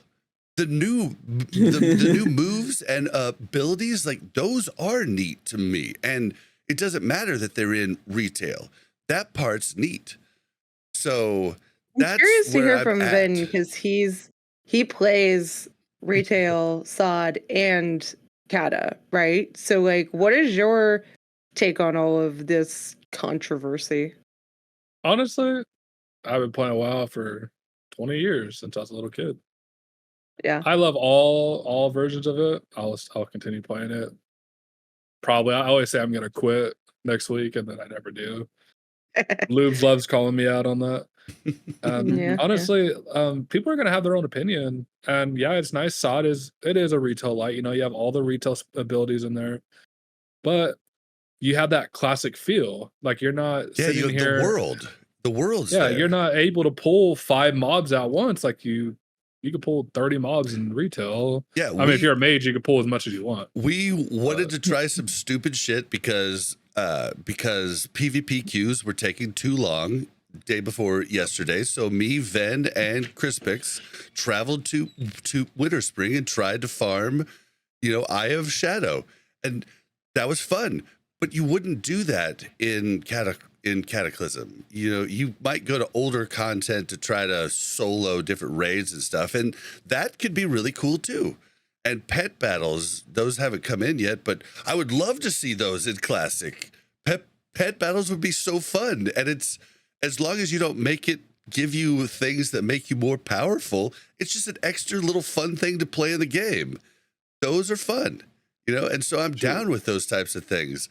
I just don't like how everything changed the world. And honestly, I've said it so many times, I'm like a broken record. They screwed up initially with the first expansion and they never got back. There always should have been a reason to go back to the old world.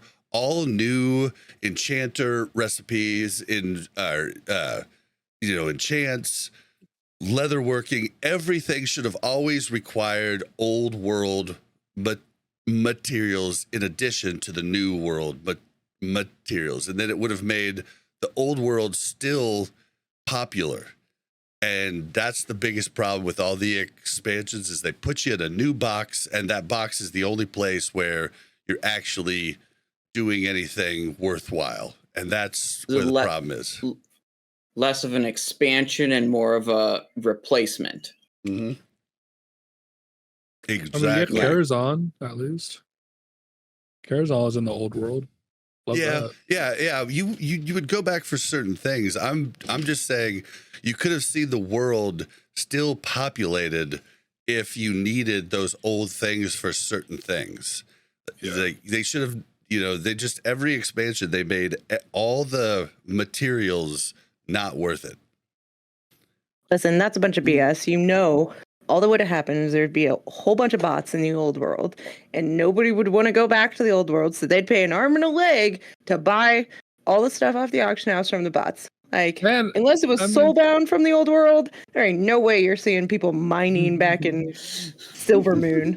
But that's the thing, like, it also isn't true. People still farm the old world because they're level 19 twinks. You can't put all these level 60 or above level 60 enchants on these heirlooms. You had to put the low level enchants, and a lot of them require level 70. So there is niche things, definitely. Kata, you just buy a scroll. You don't even have to do anything. You just buy a scroll and you put it on your weapon, and that kind of sucks. But I miss my 19 twink. Even my level 10 twink in Wrath, I had 500% haste, and I literally just went up and just destroyed everyone. Like, there's nothing to do about that. That's brilliant. Yeah, dude, like a paladin. It's great. Before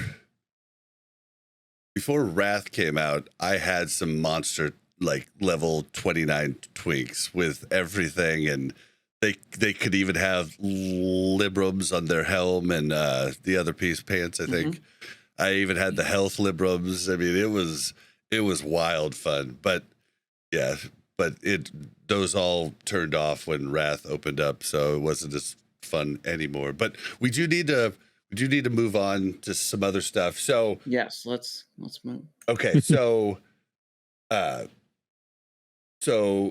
currency. First off, all of the tier 1 stuff is going to be class specific tier tokens. I think this is a really good idea because it would be absurd if they all just dropped the weird. Like, there's so many different. Some of the classes have multiple sets. Like, it'd be ridiculous to have the bosses drop like, oh, this is the rogue tank set. Oh, this is the feral druid DPS set. Oh, I needed the feral druid tank set. Oh, wrong piece dropped. Yeah, so having a token system, I think that's like a very obvious, like they've got to do that if they're expanding the sets so much. So yeah, good. Mm-hmm. Yep. And then especially with as quickly as they're going to open new content too, right? Mm-hmm. Like, you're not going to be in this for 6 months. So we need to. They said like every 4 weeks, I think, for phase 4. It's supposed to be every 4 weeks. It's supposed to be something new. Gosh, I hope we have a little more than that much time. I know. That seems like not enough. Yeah. I'd be much happier with like 6 weeks at least. Yeah, I 6 agree. weeks would be nice. But Simon, like Bob said, dude, 8 levels. We're not getting new gear. It's just more gear. I think I've told a lot of people this. I don't think I've told you, Simon, but I really think that we're going to get into Molten Core and find out that only 4 pieces of tier 1 are accessible in Molten Core, and the other 4 pieces are in BWL. Because Ani no longer has tier 2 helm. I think they're going to like spread the tiers out a little like bigger, basically. I thought it was said, I don't think so. The new boss drops tier 2 helm from MC. Really? I didn't see I thought that. people were talking about that. If that's was it a blue post or are people I speculating? thought it was that? data mine. I thought it was data mined. I might be wrong though. Maybe. If I had to guess, I would say full tier 1's accessible, in the first raids in, Molten Core, Onyxia, Kazakh Azergos. And then like when Blackwing Lair plus whatever else comes out, that'll be tier 2. That would be my guess on how it goes through. I don't think they're going to spread one set across 2 raid tiers. See, and the reason I feel like they're going to do it is because the 0.5 set is really good, and I think they're going to incentivize people to mix and match the different the different bonuses rather than getting all tier 8. And I just think they're putting so much work into redoing the tiers.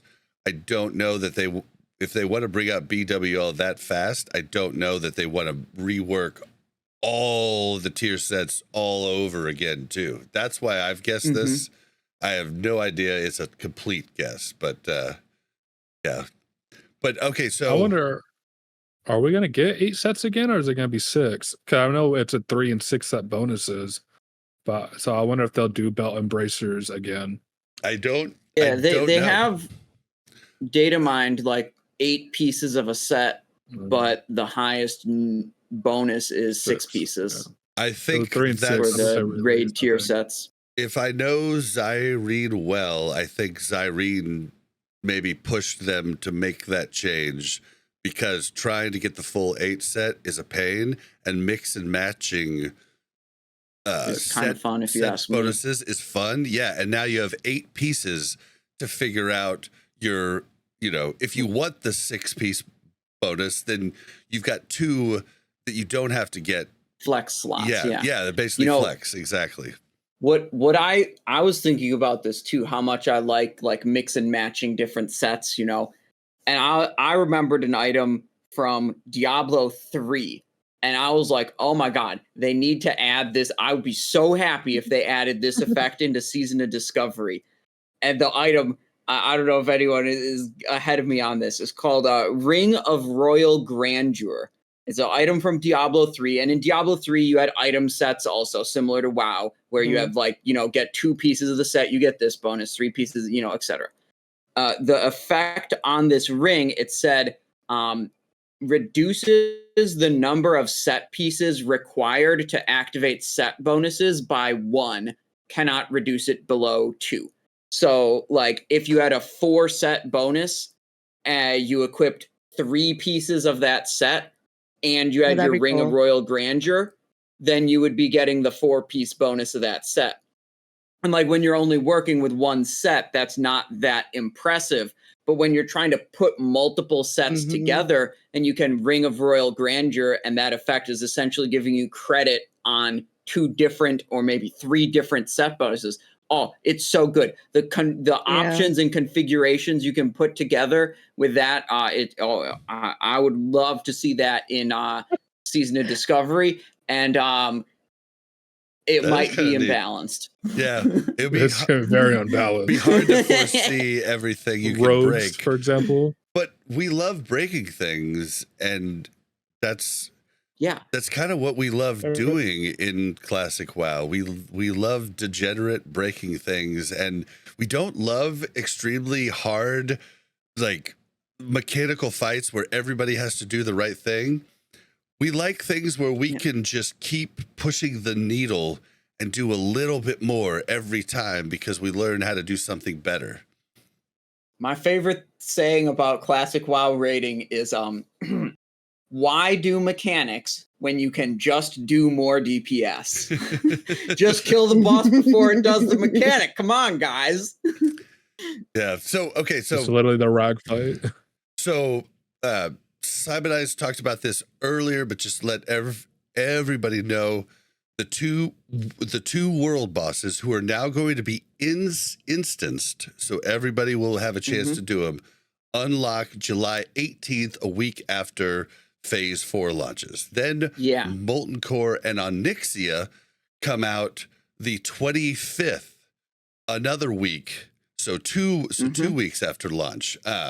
Initially, they came out and said that Molten Core was going to be 2 lockouts a week. And they said the lockouts are going to reset on Tuesday and on Saturday.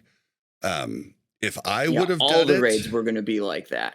Yeah. But they've updated this. They've changed it. Yes. And now only the world bosses, the 2 of them, and Ani are going to be on that bi-week lockout, meaning you can do 2 a week, and Molten Core is going to be a 1 lockout. Now, back to the once a week. Okay, so first off, I had this idea back in Phase 1. I mentioned on the podcast multiple times I wanted the raids to reset on a cadence, but I said Wednesday through Saturday, Sunday through Tuesday. The reason that I said those is because that breaks up the weekend. The way that they're doing it is Tuesday reset, Saturday reset, and then you only have Saturday, Sunday, and Monday. And a lot of people do not want to spend their weekends doing this. There's a lot of different things people do. They can't commit to a raid. That's why I don't run a raid on Saturday or Sunday, because there's a lot of things I do in real life on the weekends, whereas I could schedule things on the weekdays. That makes sense for a lot of people. So I would have definitely split the weekend up in the resetting of these. But luckily, we went back to the Molten Core ones. I did like Hammer Dance's idea. It was a lot less convoluted than mine. Mine was 2 weeks before the next raid comes out. Molten Core moves to the 2 lockouts a week, but Hammer Dance came in with a better one after that. It was like, why don't we just, like, when the new raid comes out, you can do Molten Core twice, like a good catch-up mechanic, and everybody will know how to do it really well by then. So that was a lot less confusing than my idea. So I thought that was better. But yeah, what do you guys think about this? I mean, give me whatever. When I saw the twice weekly for everything, as a content creator, I was like, this is great. Now I only have to level 1 character and make 1 character, because now I can literally have a raid every single day, of the week with 1 character. I was like, all right, I don't have to level an alt in order to make content. So that was my approach as a content creator, which is the game should not be designed around me. Just flat out, you should not. Definitely. Blizzard should not be making the game for people like me that take it professionally or use it to make content, full time. That's stupid. So my perspective, very different. I think a lot of the feedback I'd been reading from people that have a different perspective is just like, this is too much. Like, it's too hard to organize that. And also, like, with the release of phase 3, when we like abandoned the 3-day reset to a 1-week reset, there was a lot of communication about that, saying like, this is how it's going to be going forward. So a lot of, guilds made that adjustment. It's like, okay, going forward, once a week raiding for like the big raid. And then to go back to the more frequent thing, it's like, whoa, we all just like figured out how to like and organized ourselves around this once a week thing. And now we're going back. It's like, especially with 20 people, change, right? Especially with 20 people. And much harder to organize. It was easy in phase 1 and phase 2, right? Because there were 10 people, like little dinky raids. And so many olds. It was 10. Then on top of it, you only had to get very few world buffs, and you only had to get very few consumes. Whereas now, there's a whole lot more consumes and a whole lot more world buffs to get. If they gave that's the whole thing. Like, the 2 a week could have worked maybe if world buffs are free, but then do we want that?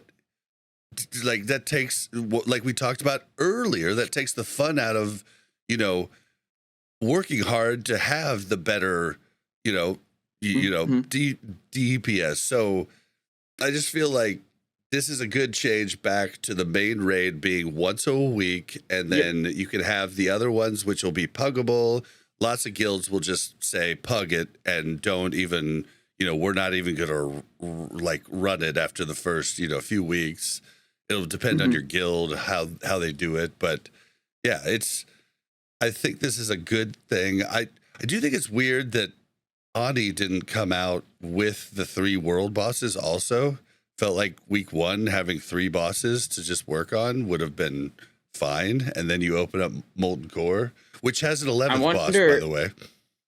I wonder if they put Onyxia later because the Onyxia attunement chain is so long. Oh, maybe they didn't want people to like feel rushed to getting that done. Good call. I didn't even think about 60 that. I didn't even think about that. And gearing and doing that is bad. Yeah. So at least it gives you time to do world boss for the first week and finish gearing. Yeah, and I've never done Onyxia on Horde. I only played Alliance in Classic and it's in original vanilla. Well, it's horrible on Alliance side. I mean, on Alliance side, everybody is on the wrong part of the quest and doesn't know to tell you they're on the wrong part of the quest, and then you end up having to wait for them for 30 minutes while they go turn shit in of other. Oh, it's horrible. Well, it's freaking biased because the Alliance quest chain actually can be started, and you can do like the first 8 steps or something of it at level 50. Whereas the Horde quest chain doesn't start until like 54 or something. We can't start it right now. So all the Alliance have a leg up on getting their Onyxia attunement chain done because they did it they did half of it in phase 3. Yeah. Frick. Yeah, but I mean, we're going to be running ours regardless because we're going to be running Elbers and Ubers. Yeah. So we're going to need it regardless. But we get Rend as well. Well, but Alliance gets Rend now too. Yeah, but we don't know how they're going to get it though. Really? True. I didn't hear that. I don't even know how Horde gets it because I've never done it. So only attunement. This is going to be part a of fun the thing. Onyxia attunement. Yeah, so if you want to hold your War Chief's Blessing buff on Horde, that character is not attuned to Onyxia. That's the worst part. Oh no! Damn. That's annoying. Well, that's going to be okay. Well, so that's why I'm wondering if are they going to take attunements out for like Onyxia? No, well, they did have that data mined. Yeah, they changed something. Simon is about to say it. Yeah, they had a data mined Drake Fire Amulet, which is like the necklace item you're supposed to have to be able to into Onyxia. There was a data mined version of it that was bind to account. So like maybe presumably you can get this, and like the first character you attune to Oni might be able to get this, and then you could just like send it to your other characters when they want to do Oni. Like, not confirmed that that's how it works, but you know, going off of seeing an item that says it's account bound and is called Drakefire Amulet, you know. It might be just a chance. I never know. Yeah. It's going to be pretty horrible, though. You know, okay, so if we add the Wrath of the Lich King systems at the end of Wrath of the Lich King, basically you can get on any of your tunes and just, it doesn't matter if the BOA, what were they called? The items that you could heirlooms? Yeah. The heirlooms, you can just pull it out of your collections tab. But if you have to remember to send your Audi thing over to your other character and it takes an hour to go. Oh, yeah. If you got a 1 hour mail delay, shit. Oh, that'd be the worst. We're going to have so many people be like, dude, Bob, I can't come to raid tonight. I totally forgot to send my Audi to my other character an hour prior. So I could come an hour later. Yeah. Oh and then you have 6 people that have done that. Crazy. Yeah. That's going to be a little scary. So hopefully you're able to like, hopefully there's some way to just, you walk to the, like, you know, how if you buy something from the store, you go to like the innkeeper and they have like a little thing where you can get it.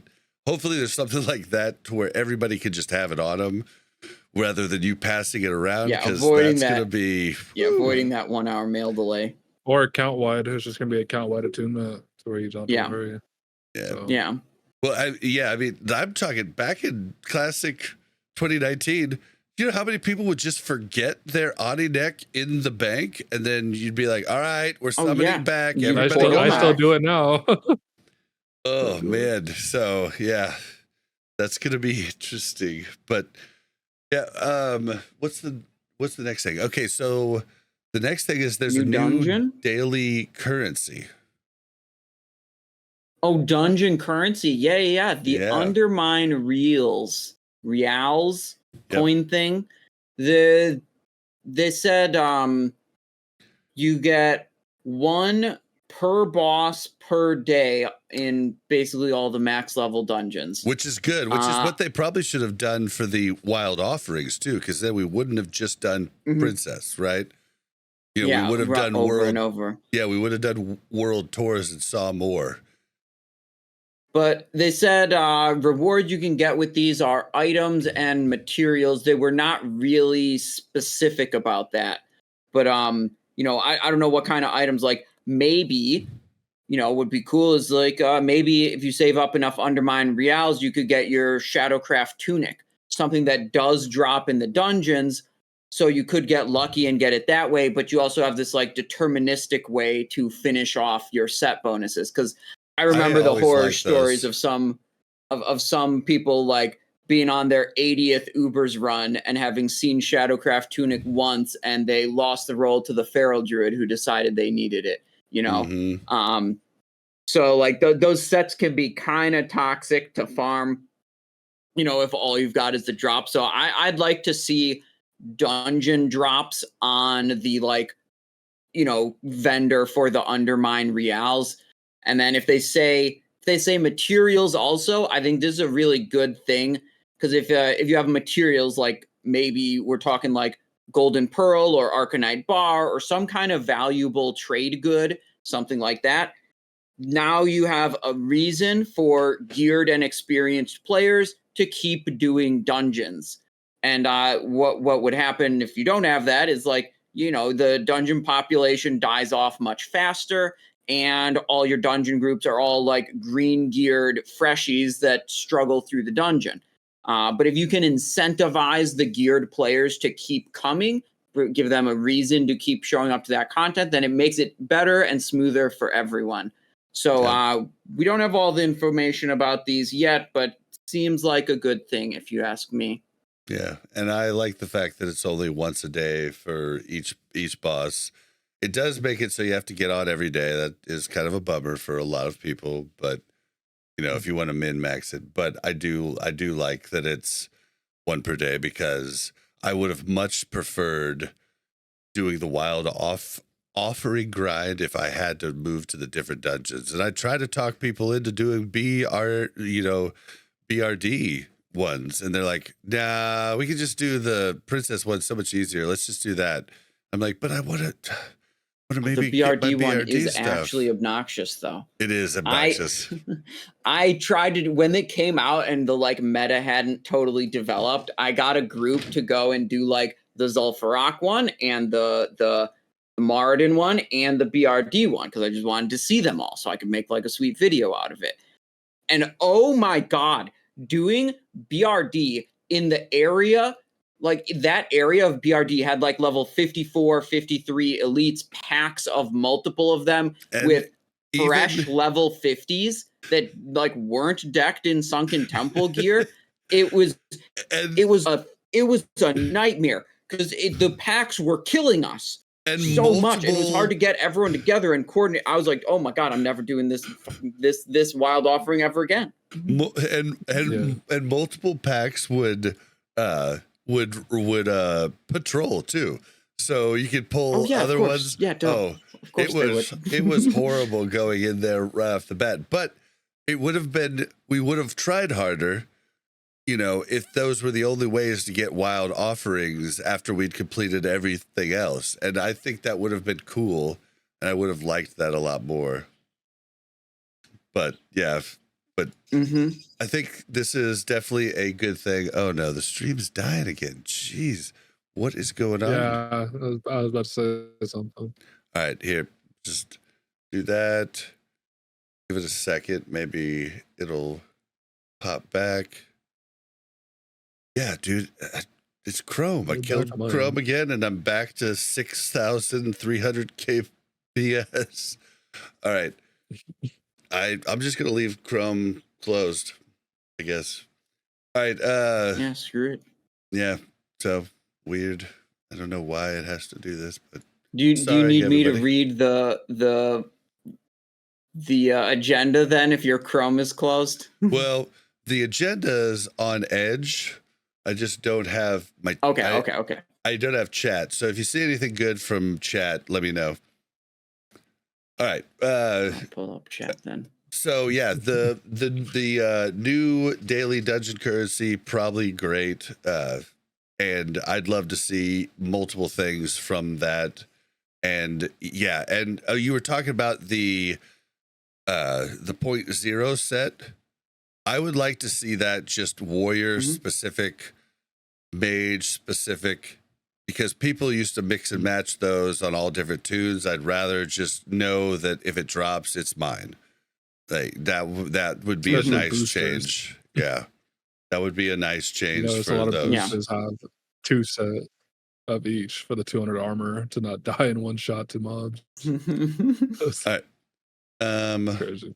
Oh shit! I don't remember what was in this one. Here, I'll pull it up right here. Such a pain. All right, so all right, the Mage, Warlock, and Hunter adjustments came in, and I don't really want to stick a long time on this. I don't know anything but Hunter. Does anybody know Mage or Warlock and wants to talk about any of the changes? I don't know any of those classes, but we do have, I believe, changes now for all of the classes on the PTR. Some additional notes, but they were just like spaced out across a couple different announcements. Yep. All right. Well, I'll talk about the Hunter changes. So I was talking with Sarth and a Grind on Twitter just recently, and I was really scared about Melee Hunter. They came out with a bunch of Melee Hunter changes, and they look great on paper, and there's many different ways to play Melee Hunter or Ranged Hunter. Like you can go without the pet or you can go with the pet. There's things that synergize with both. Looks great, but Sarth came out today, tweeted out back at us that, Melee Hunter's cool, but Ranged Hunter still does 1,000 more DPS. They did change You know, So it's not close. yeah. And they did change where what was the marksman buff called? What's it called? The one that gives 150 attack power. God, what's it called? All right, everybody knows. Hunter. True What? shot aura. I know what you're talking about. Yep. True shot aura gave melee and ranged attack power before. So like every group was mad when the hunter wasn't a marksman hunter to provide true shot aura, because like they wanted both. Yep. So then it kind of gimped the melee people who wanted to play melee hunter, because like they didn't want to spec marksman. So like that was some weird friction in the group. So they took it so true shot aura is only ranged attack power now, but they took the melee attack power and just stuck it on Heart of the Lion, which basically every hunter provides. So you don't have to like be upset with your hunters when they don't want to be marksmen anymore. Yeah, well, that's basically it. And in doing that, they made it so you only need one hunter now per raid, because Heart of the Lion is raid wide. So you don't need a hunter in each melee group. I think that's kind of good. Hasn't that been raid wide for a couple phases? I think Heart of the Lion. Heart of the Lion has been raid wide since the very beginning. But yeah, I'm guessing since it's becoming adding the melee attack power. Yeah. Well, and on top of that, Heart of the Lion for the hunter that provides Heart of the Lion, you got double Heart of the Lion. So you actually got 20%. So I think they'll probably take that out now, and you'll only be getting one Heart of the Lion since it's a baseline skill now. That was their way to like incentivize you to go ahead and have Heart of the Lion instead of something else, because you get double the effect of everybody else. Yeah, because it used to be that you'd have to give up a rune slot to acquire Heart of the Lion, but now it's just a baseline ability. Yep. But now you give the attack power, and that's great and all, but it makes it, you did have to have, if you wanted that buff, you did have to have one ranged hunter in each of your two melee groups. Most people are running two melee groups, a ranged group, and maybe a healer group with more ranged in it. And that's what most people are running. But now you only have to have one hunter, but you can bring multiple. But still, if the ranged hunter does more damage, there's no reason to. If anything ranged does more damage, there's no reason to be melee. You're oftentimes in the shit. You don't need to be in the shit. Like, it's a real bummer. Yeah, melee just has additional restrictions and additional handicaps compared to being able to damage anything within 30 yards of you. Yeah, you have to move. You have to constantly, like jump over to different targets. It makes no sense, but yeah, if ranged hunter is going to now do more damage than melee hunter, then melee hunter's dead regardless of how fun it is or anything to play. It might still be viable in PvP, but yeah. So I think there's a lot of cool changes and really neat, and I'll still enjoy figuring out melee hunter maybe in just PvP, but unless they switch it to where melee hunters are going to do more damage than ranged hunters, then I'm just going to have to go ranged. And that kind of sucks because I really love the melee style. So that's kind of where I am with that. Yeah. Since none of us really know Mage or Lock, we'll just move on to the next piece, which sorry, go. I do have someone who actually a Lock main has been playing it for probably 15 years. He said that the backdrop change is really good because at first it was consuming an MLA, and MLA is like one of their big rotation spells, does a lot of their damage because they're huge on fire. And then he said, honestly, overall, he was kind of down about what was coming in with phase 4 for Locks, but he said, no, this is probably some of the best changes he's seeing. So backdraft good, rest of it like kind of mid. Yeah. Is that what and I'm mages hearing? Yeah, the mage changes. I was playing like Brain Freeze. That change kind of that's kind of a good change, but other than that, The other changes aren't that great. Okay. Well, and then I kind of spaced these out wrong. The next thing is just a new surprise dungeon. Probably should have had that up like with the other stuff, but yeah, but I mean, we don't have a whole lot of info about it. I mean, let's just say I'm hyped that there's a new dungeon. I am too. You know, probably some new loot, some new bosses. I mean, how much is there really to say? But it's cool. What is it They're gonna like be? Genuinely new content. What is I it mean, going to we be? saw the location it was in. I think we all know what it is. Did we? It looked kind of like Fellwood or Demonic Ashenvale, something Manaroth related. No, when it was going through. It looked like it was in Deadwind Pass. Deadwind Pass, you think? Yeah. Okay.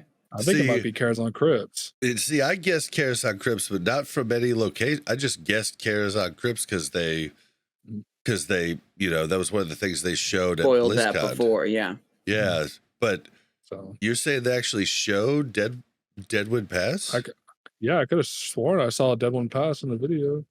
I think we got like 3 different 2-second clips or something. Just these like real short, like, here's some demon mobs in an area. Well, and a lot of people thought that might be a new raid later on, but it could be a new dungeon. Like, it could be like a really souped up dungeon possibly too. So, I mean, they've got they just have to change it into an instance walk-in instead of you actually walking down there. So, yeah, it could be interesting for sure. But leave in the comments below if you're watching on YouTube, you small amount of people. I love you guys for helping us grow on YouTube. Leave your comments there, and all of you audio listeners, write in your guesses and leave them on voicemails or whatever. Just let us know what you think it is, because I think it's Karazhan Crypts, but that's a total just shot in the dark guess. Any other guesses? I don't know. Yes. I'm trying to get my system set back up, but no, I have absolutely. Like when I look at the video right now, this looks a lot like Deadwind Pass because no like guess. you got all the rocks and stuff, but I don't remember where the demons are in Deadwind Pass. Yeah, I remember Undead, the ogres. ghosts around Karazhan. There's the ogres, yeah. and then there's the birds, the carrion birds. Oh, you know what I think this is? I think this is the place in Winter Spring we were just at farming. But it's also You think a Winter was this Spring Dark dungeon. Whisper Gorge? Yeah, but it's also Dark Whisper Gorge has a instance portal that like kind of leads into the Hyjal area, but it's like blocked off. Yeah, but someone says it's the demon area in Ashenvale because the ghosts of Grom Hellscream. Yeah. But I've been all throughout Ashenvale. I don't remember seeing that place before. Interesting. Yeah, but because you see all this, the succubus, the fell hunters. So I don't know. Guys, let us know what you think. But here, the last thing here in the news, and okay, so I don't think anybody here knows Paladin. I don't know Paladin, and Paladin just really confuses me off the bat. But there's a bunch of Paladin changes. I should try to get a Paladin on. But yeah, there's a bunch of changes. They'll be linked in the show notes, but there's a bunch of rogue changes, and we got some rogues here. So I was wanting to know, Simon, how do you feel about these rogue changes here on the last little bullet point here, number 7? Wow. Have you even seen these yet? I'm looking at. Yeah, I've seen these. I was pulling them up so I remembered which rogue changes we're talking about.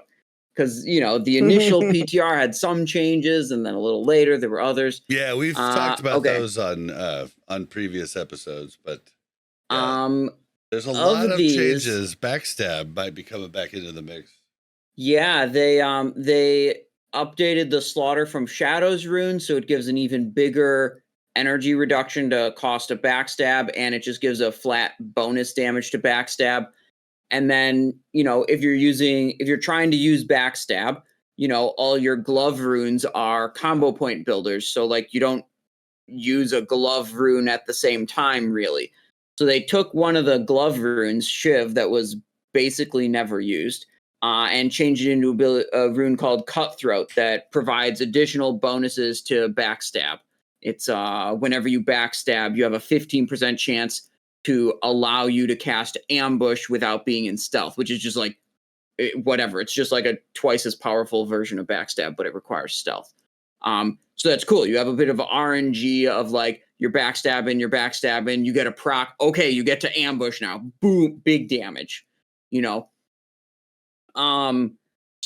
I don't know exactly how good that is. My initial impression is like the Slaughter from Shadows rune is like the main one that's powering up backstab, and it competes with your Deadly Brew poison rune. And Deadly Brew is really, really, like really good. So, just at face value without any trying to do any calculations or anything, my thought is like, it's really hard to beat Deadly Brew. This makes backstab really strong, but I'm skeptical that it puts it like on par with any kind of build that would utilize Deadly Brew and then like mutilate or saber slash on the glove rune. So that one, like, it makes it probably a little bit more viable. Like, if you want to backstab, whatever. Of these changes, though, the one I'm most excited about is they changed the Unfair Advantage rune, which is one that's kind of just for tanks, but they made it, like, really good. So before Unfair Advantage, what it would do is whenever you dodged an incoming attack, you would automatically get a main hand auto attack against the enemy whose attack you dodged, right? So you're tanking a bunch of dudes, rogues have high dodge chance, cool. So you're getting a bunch of free extra auto attacks against this guy and that guy and that guy and whatever.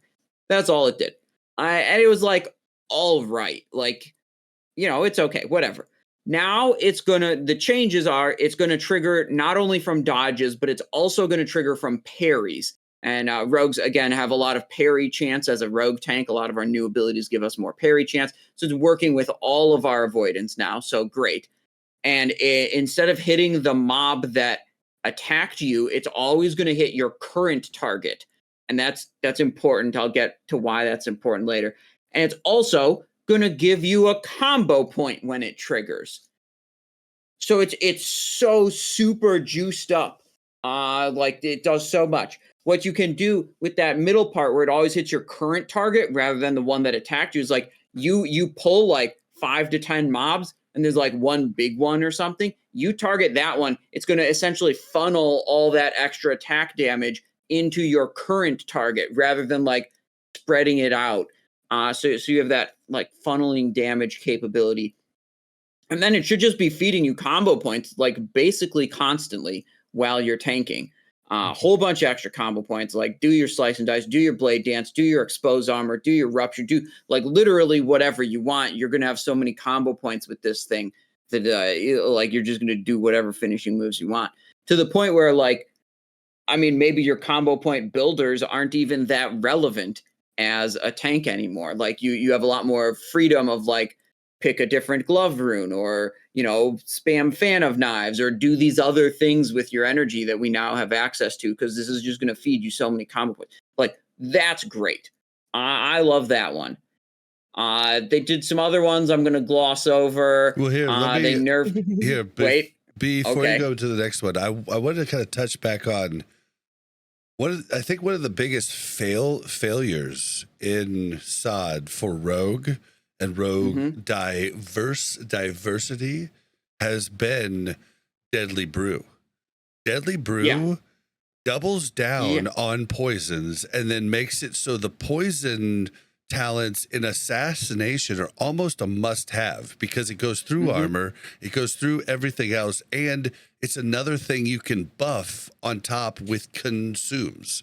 So them making it like, if they had made it maybe to where spell power doesn't stack, maybe that would have helped. But just having two poisons is just absolutely absurd in how much powerful, how much more powerful that gets with those those 10, is it 10 talents or it's 8, right? 3 and 5.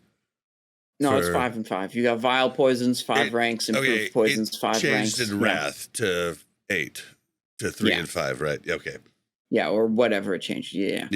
Okay. So, but I mean, Deadly Brew is it's so incredibly powerful. Not just on a like raw power, how much it increases your damage, but it alleviates one of the like most ridiculous and annoying things to deal with classic era rogues is your poisons having limited charges. Where like if you're attacking quickly or you're doing AoE with the new Fan of Knives rune, you apply poisons to your weapon, you do 2 pulls, poison falls off mid combat during the 3rd pull. Yep. And it's so frustrating. And you have to stop moving, reapply your poisons, and then try to catch up with the group again. And the way Deadly Brew works, it effectively ignores the limited charges mechanic because it's like giving you your poisons without you having to apply them. And you don't have to carry them with you too. Like, I mean, you don't have to carry. Yeah, it's not only like powerful in terms of the raw DPS. It's making the game so much like friendlier to play and less annoying to play that it's like so totally locked in on like this is what your rogues are, PvE rogues are doing Deadly Brew, and that's basically the end of the story. So that's why it's just like, I don't care if they make this Slaughter from Shadows rune, like it's almost irrelevant what they do with it until they can make it beat Deadly Brew. And if they do make it beat Deadly Brew, then you have to deal with annoying poison charges again because you're not using Deadly. It's just I don't know. Well, I don't think Deadly Brew's gonna lose. Really. Well, and like Simon, as you're probably like me, you've only had to deal with not using Deadly Brew in PvP, although a lot of rogues still use it in PvP. I just don't because I like the gun talents. But if you're a tank, you have to take the one talent, and Deadly Brew is not an option. And then you're just like, what poison? Okay, now poisons. And it's such a pain in the ass. But Deadly Brew has been, and it was so necessary in phase 1 and maybe even phase 2. You can make an argument. But I don't even know if we should have Deadly Brew at this point. I almost feel like it should be removed because it's too powerful. Yeah, because coming level 60, like with the scaling on attack power, that's a lot of damage because we're going to be very, very geared compared to just being able to do backstab. Is this killing people like priests? Yes. Oh yeah. Yes. I use Deadly Brew and Venom. Yeah, to kill priests. I when I was been fighting priests in the open world, I like go through I remember I was fighting this shadow priest and I was having the hardest time killing him because he'd dot me up and then he'd dispersion and then the dots would tick and then I'd be dead. And like my solution was like, okay, he's gonna kill me in 20 seconds of combat regardless what I do. So I need to figure out how to just kill him in 18 seconds. And that's how I'm going to win. And I Deadly Brewed, and I went in just a straight up raid spec with Cold Blood and Envenom and all the poison talents that juice up. And I just like opened on him 5 combo points, 5 stacks of Deadly Poison, all amped up with my Deadly Brew rune and Cold Blood and Venom. He's dead. Yeah, I noticed I killed him before he killed me, and that was my like only successful strategy against him. Yeah. Yep. And you know what's crazy? I noticed when I sniped into Bob's PvP game, I kept forgetting this. I just came back to SOD. I kept forgetting to swap to sub. I noticed Assassination was doing a lot more damage than sub was, which was very surprising. And I was like kind of a little upset because I was like, man, I've always loved sub rogue because that's what you play at level 60 sub. You play Hemo Cold Blood. And yeah, but now you don't play Hemo. You would rather, I mean, the sub builds are much more sub with assassination up to the poisons. That's my PvP spec. I mean, the sub rogue is more like deliberate control and like really good in the small 1v1, 1v2, 2v2 type of skirmishes. To stop people. Yep. But then it's like the assassination build's just cranking way more damage. And when you're using Deadly Brew, you're automatically applying damage over time effects to your target. So you lose that ability to gouge them and blind them and crowd control them in these other ways. and that's Yeah. like a pretty serious trade-off. And like, frankly, players that are like really good at PvP and know how to manage all those things, not me, by the way, strongly prefer that like increased control, because they know really well when to be patient, how to manipulate that. I'm not that, so I just pick the damage one, and I'm like, yeah, one of us is gonna die first, and I'm gonna try my best to make sure it's you, and whatever. See, I don't mind. that's one thing that I might be better at too than, and that's PvP, baby. Mhm. I mean, I've been doing it for years, but like I'm still not even close to on the scale of like a Bobka, right? But yeah, Mhm. like you don't want deadly poison because it really messes with all of the different stuff that you do. And if I was fighting in an Ulteric Valley, then Mhm. I would go with Deadly Brew. Like it would make sense. Like there's no way I'm going to be controlling. But in an AB where I'm guarding, I do not want to take a chance of my cheap shot, or well, cheap shot doesn't break, but like my gouge breaking, Blind gouge.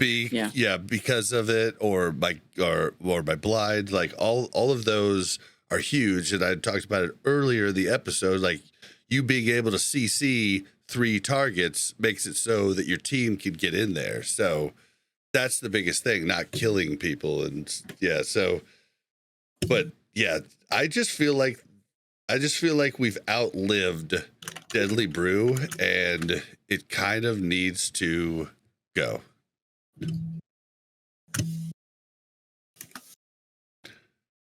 All right. Well, Simon has to go soon.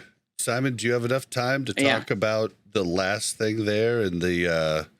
I got like 15 minutes. Okay, let's move into it. I love this part. Bobby, we need to have a talk about this World of Warcraft classic. Do I look like I know what a WoW token is? All right. So this next one is something we've talked about many times on the show. I have a really hard stance about damage classes and how they should excel and be at the top of the meters. But Wowhead wrote an article about, the philosophy of class balance. Gren tweeted, and he did say that they kind of do take this into account, but if they don't do it right, then they don't really look to change it. But feral druids, paladins, shadow priests, all these different classes that have unbelievable utility. Well, they all want to be top damage or do the same damage as the other classes that don't bring any of this other stuff. And it's been my feeling for a long time that if you just do damage and you have very little utility, you should be the top damage dealer. And for me, it seems like a no-brainer, case closed. But people who play Feral Druid, people like Table Slam understand that they shouldn't be the top damage. And guys, this is an opinion still, so just I'm talking about it in my opinion, so don't get crazy. Yeah. But he understands he should never be the number 1 DPS, but he loved it when he was the number 1 DPS at the end of Wrath.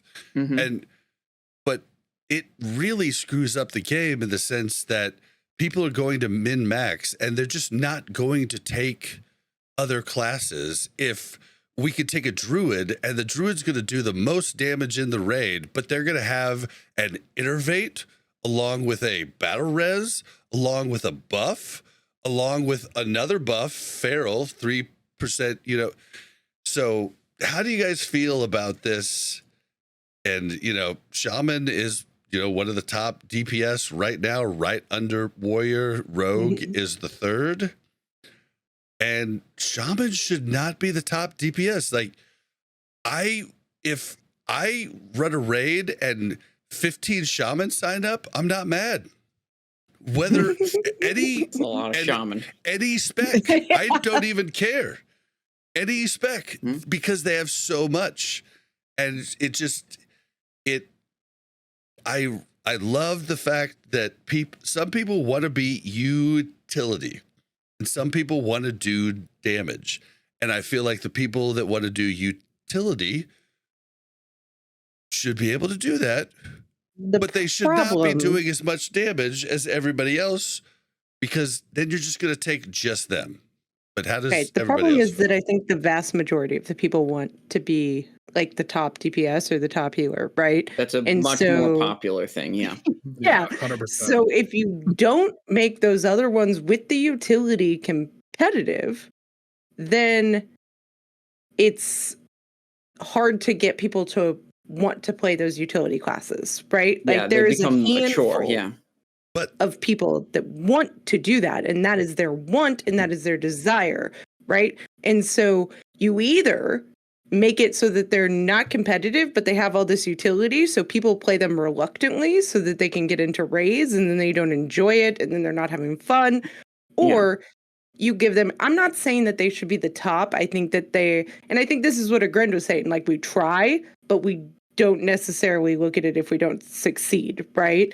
Because they can try with something, and then somebody comes up with some crazy rendition like Simon is over here, and we like all of a sudden all of their testing means nothing because there's this one little like calculation that made it so that we could do way more of this. And I just think it's difficult to say, and I get what you're saying. I think that the top, the people that don't have the utility, they're never going to get taken to raids if they can't compete with somebody who has utility as well. But I also think we have to motivate, like we have to have it close enough that those people with utility want to play. All right. It was so hard for me not to interrupt you during that, I but I waited hard. Are you okay? If you're watching the video version, I was just biting my lip. I was like, wait, do not interrupt her. But dude, I'm going to give you a hot take that's going to piss off so many people. I can't wait to be upset. I'm ready. My hot take is that those utility classes are there for the people that can't compete. The people that can't do well. Those people can come and then everybody gets to play. Those people can come and just provide what you need because they're a bad player. And I mean, there's a lot of bad players out there. I don't know about that, Bob. I'm down with that. Like, if you can't, okay, so everybody wants warriors in their raid, but dude, you have to find a good warrior. It's not like you could just pick up the class and in vanilla just do well. Like, you have to really push it. But if you're saying table slam's not good, if the utility classes, tables definitely, like, he's a different caliber. As an alley shaman. I don't know that I've ever seen you on the top of the DPS list. But no. Excuse me, do I got full logs? But I just feel like then, like, the people that can't perform as good in the DPS classes have a spot in raid, because I mean, it just I'm not gives gonna a spot for people. People are gonna be so pissed at me for that take, but I think I'm not gonna like level up a DPS class, find out I'm bad, and then someone tells me, well, you're bad at your DPS class, you should re-roll to one of the utility classes, and then we'll invite you to that's kind of some bullshit. Sounds like a Bobco raid, honestly. Simonize. All through Classic, I was in one guild, and I'm not going to name names, but there were people that did not perform on DPS classes, and then they chose to go. I mean, in Varg, lots of people that went shamans in TBC, they were going shaman for a reason. They needed a raid spot, and that I thought was a cool thing. It gives them an opportunity to get in. I don't know, let them play the class they want to, and just don't make it rocket science to perform a like 95% effective rotation. Like, who cares if the last 5% is like insanely complicated, but whatever. My take There's no is rocket like science though, Simon Eyes. Like there were class. assassination Wow, rogues. okay, that's a bit too much. Yeah, There were assassination rogues in Wrath that couldn't beat me as a combat rogue, and they had higher gear score. Like there's just people that just don't get it.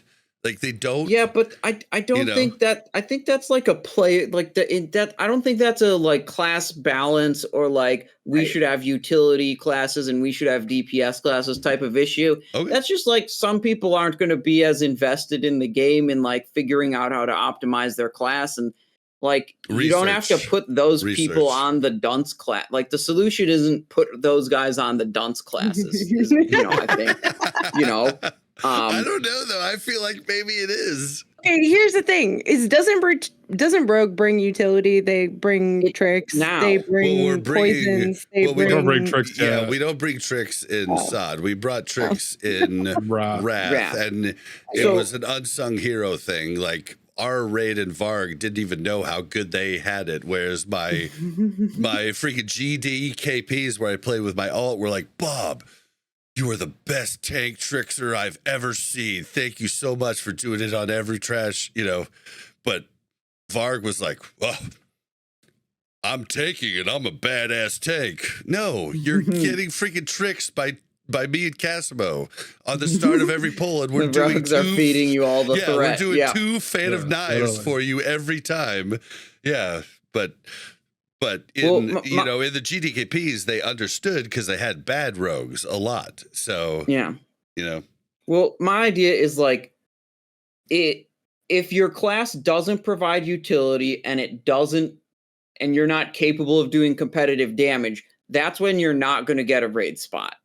And most classes provide at least some kind of utility that can only be provided by that class.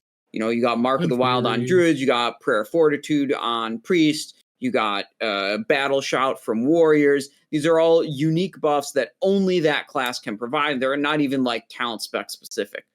For a while, Warlocks were a little bit like they had their curses, but they'd take a damage loss to do them. Hunters had Heart of the Lion, which was technically unique on Horde side, but it, wasn't unique on Alliance side. It was just more convenient than the Paladin buff. Rogues, for up until phase 4 of Season of Discovery, just straight up didn't have any kind of unique buff that they provided to the raid that would compel a raid to bring a rogue.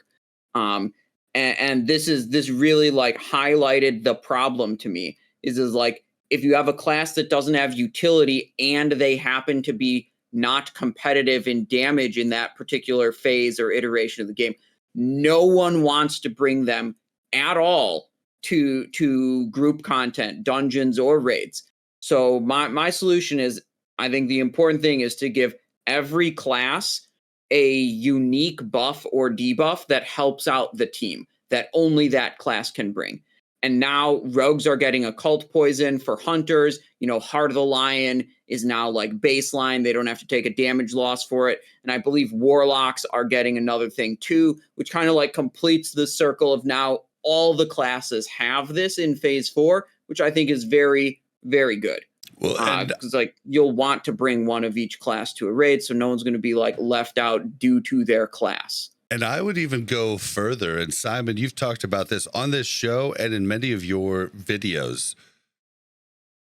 All of those buffs should not impact DPS. Like locks should like there should be a way for locks. Maybe they just maybe on their character doll, they say what curse they apply, and then any of their damage applies that curse of wreck. Basically, don't ever armor pen, like Simon has just talked about this many times. Make it just auto. Do not make it to where we have to use an extra move to help out everybody else, because it sucks for everybody. People don't like it when they have to do a job debuff. That's what I like to call these, where it's like an individual DPS loss, but it's good for the team. So like everyone's like, I don't want to do it. Make someone else do it. You know, just make these debuffs like be applied with a thing that doesn't cause the individual to lose, DPS output. And there's a lot of ways you can achieve that. There's a lot of versions of that type of thing throughout a whole bunch of versions of WoW. But it's like it's very different if you can provide a buff or debuff that helps your team that does not negatively impact your own throughput versus providing one that does negatively impact your own throughput. Yeah, because you do like that, you're able to give something to the raid, but at the same time, you're giving up your own fun for other people. And maybe people think that's okay, but I just feel like it would always be better if locks could be like, all right, you have 2 locks. I'm the elements lock. I could set that as my curse, and then it just auto applies when I do any sort of damage. Or, if you're, and with rogue, they're giving us the armor pen, poison, which the armor pen poison, it's not quite. I mean, that equipping that poison is going to be a DPS loss. But not as much as using all of your combo points and stuff too, I would think. But I don't know. With the double dipping, with the double dipping inside, it might be a little different. But yeah, just make it so it's. Do we know if it's even going to stack with Fairy Fire? The new rogue poison is basically the same as expose armor, so it's on the same like shared debuff slot as like you get Sunder armor or expose armor, whereas Fairy Fire is like a minor armor debuff. So yeah, or Homunculi too now is in the same major armor debuff category. Yep. So yeah, you get either degrade from a Homunculi or Sunder armor or expose armor from a rogue or sebaceous poison from a rogue, and one of those 4 is your major armor debuff. Well, and I think the way those poisons came out, I don't know if that was their intention, but I feel like the only ones that are going to be really using those poisons are maybe if you're in a rut, you have a bad comp, or it's just going to be only rogue tanks that are using those poisons. Basically, the rogue tanks will be the ones doing that because it's kind of a tank job, basically. Yeah. I mean, the tank job isn't really about like doing the most damage you can, so I feel like that's a little more acceptable to have a tank be like incurring their own damage loss to do something for the team. Yep. Well, guys, we're interested to hear your thoughts. If you're gonna give me a argument about this, I really like an explanation. If you just say everybody should do the same damage, I'm going to think you're an idiot and I'm not going to read it. So just give me an actual real good reason that doesn't exclude other classes. And if you're saying make other classes do a bunch of different utility, like, I don't know that that's really an answer either. So give me something I can work with. But I think we're out of time, guys. Yeah, I got to get rolling. Unfortunately. Yeah. Let's go. Oh, sorry. I'm here. Yeah, we're going to go ahead and we are going to go ahead and close out of the thing, but I need to pull Chrome back up again to do that. That's horrible. All right. Hopefully this isn't lagging the stream. Jesus. All right. Where's my stuff? Okay, sorry.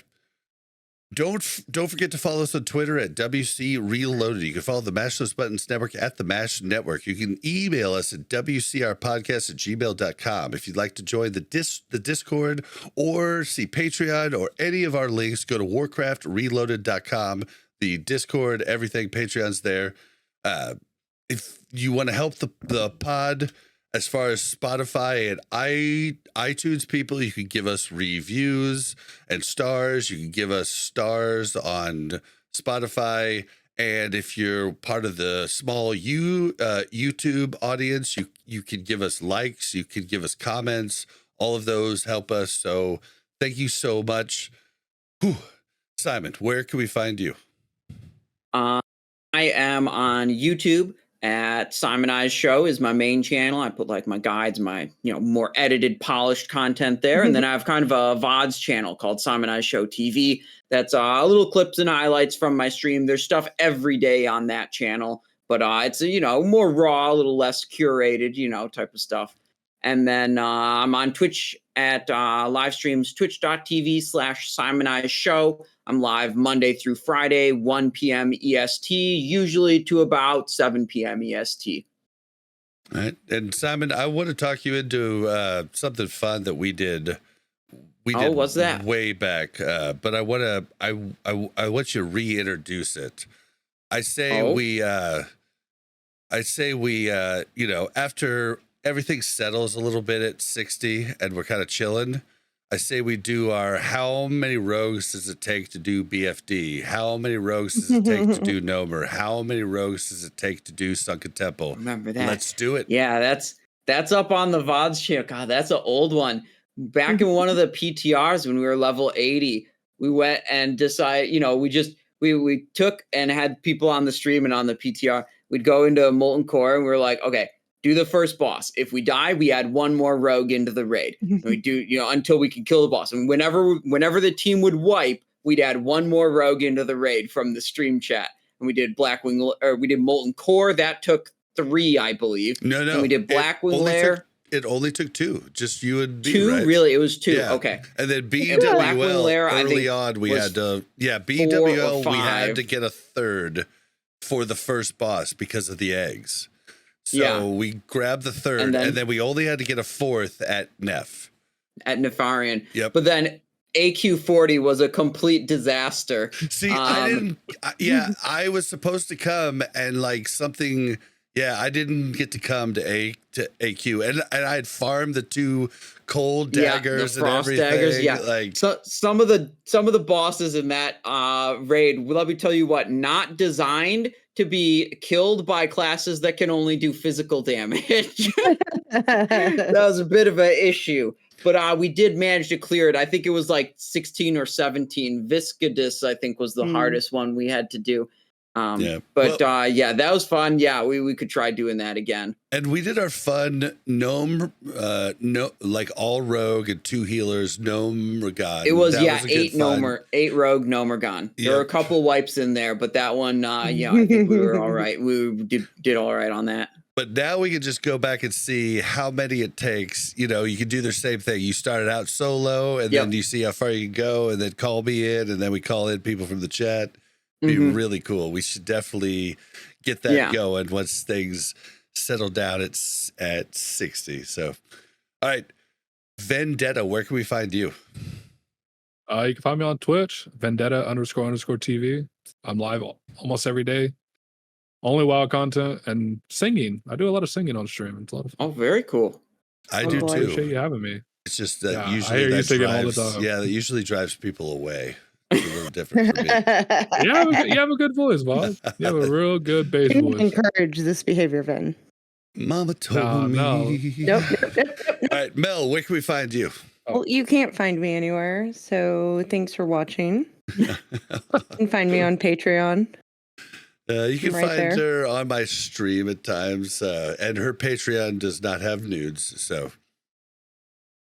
But if you want how do you know unless you sign up? We can be talked into it, baby. You send enough We're money. Definitely not going to be talked into it, but they might be there if you sign up. I'm just saying, you never know. You gotta try. You gotta try. And you can find me on Twitter at Blazin_Bob. That's BLAZZIN_BOB. You can find me on Twitch and this show live at BlazinBob. We're gonna get out of here. Thank you, Simon Ice. Thank you, Vendetta. Thank you, Mel.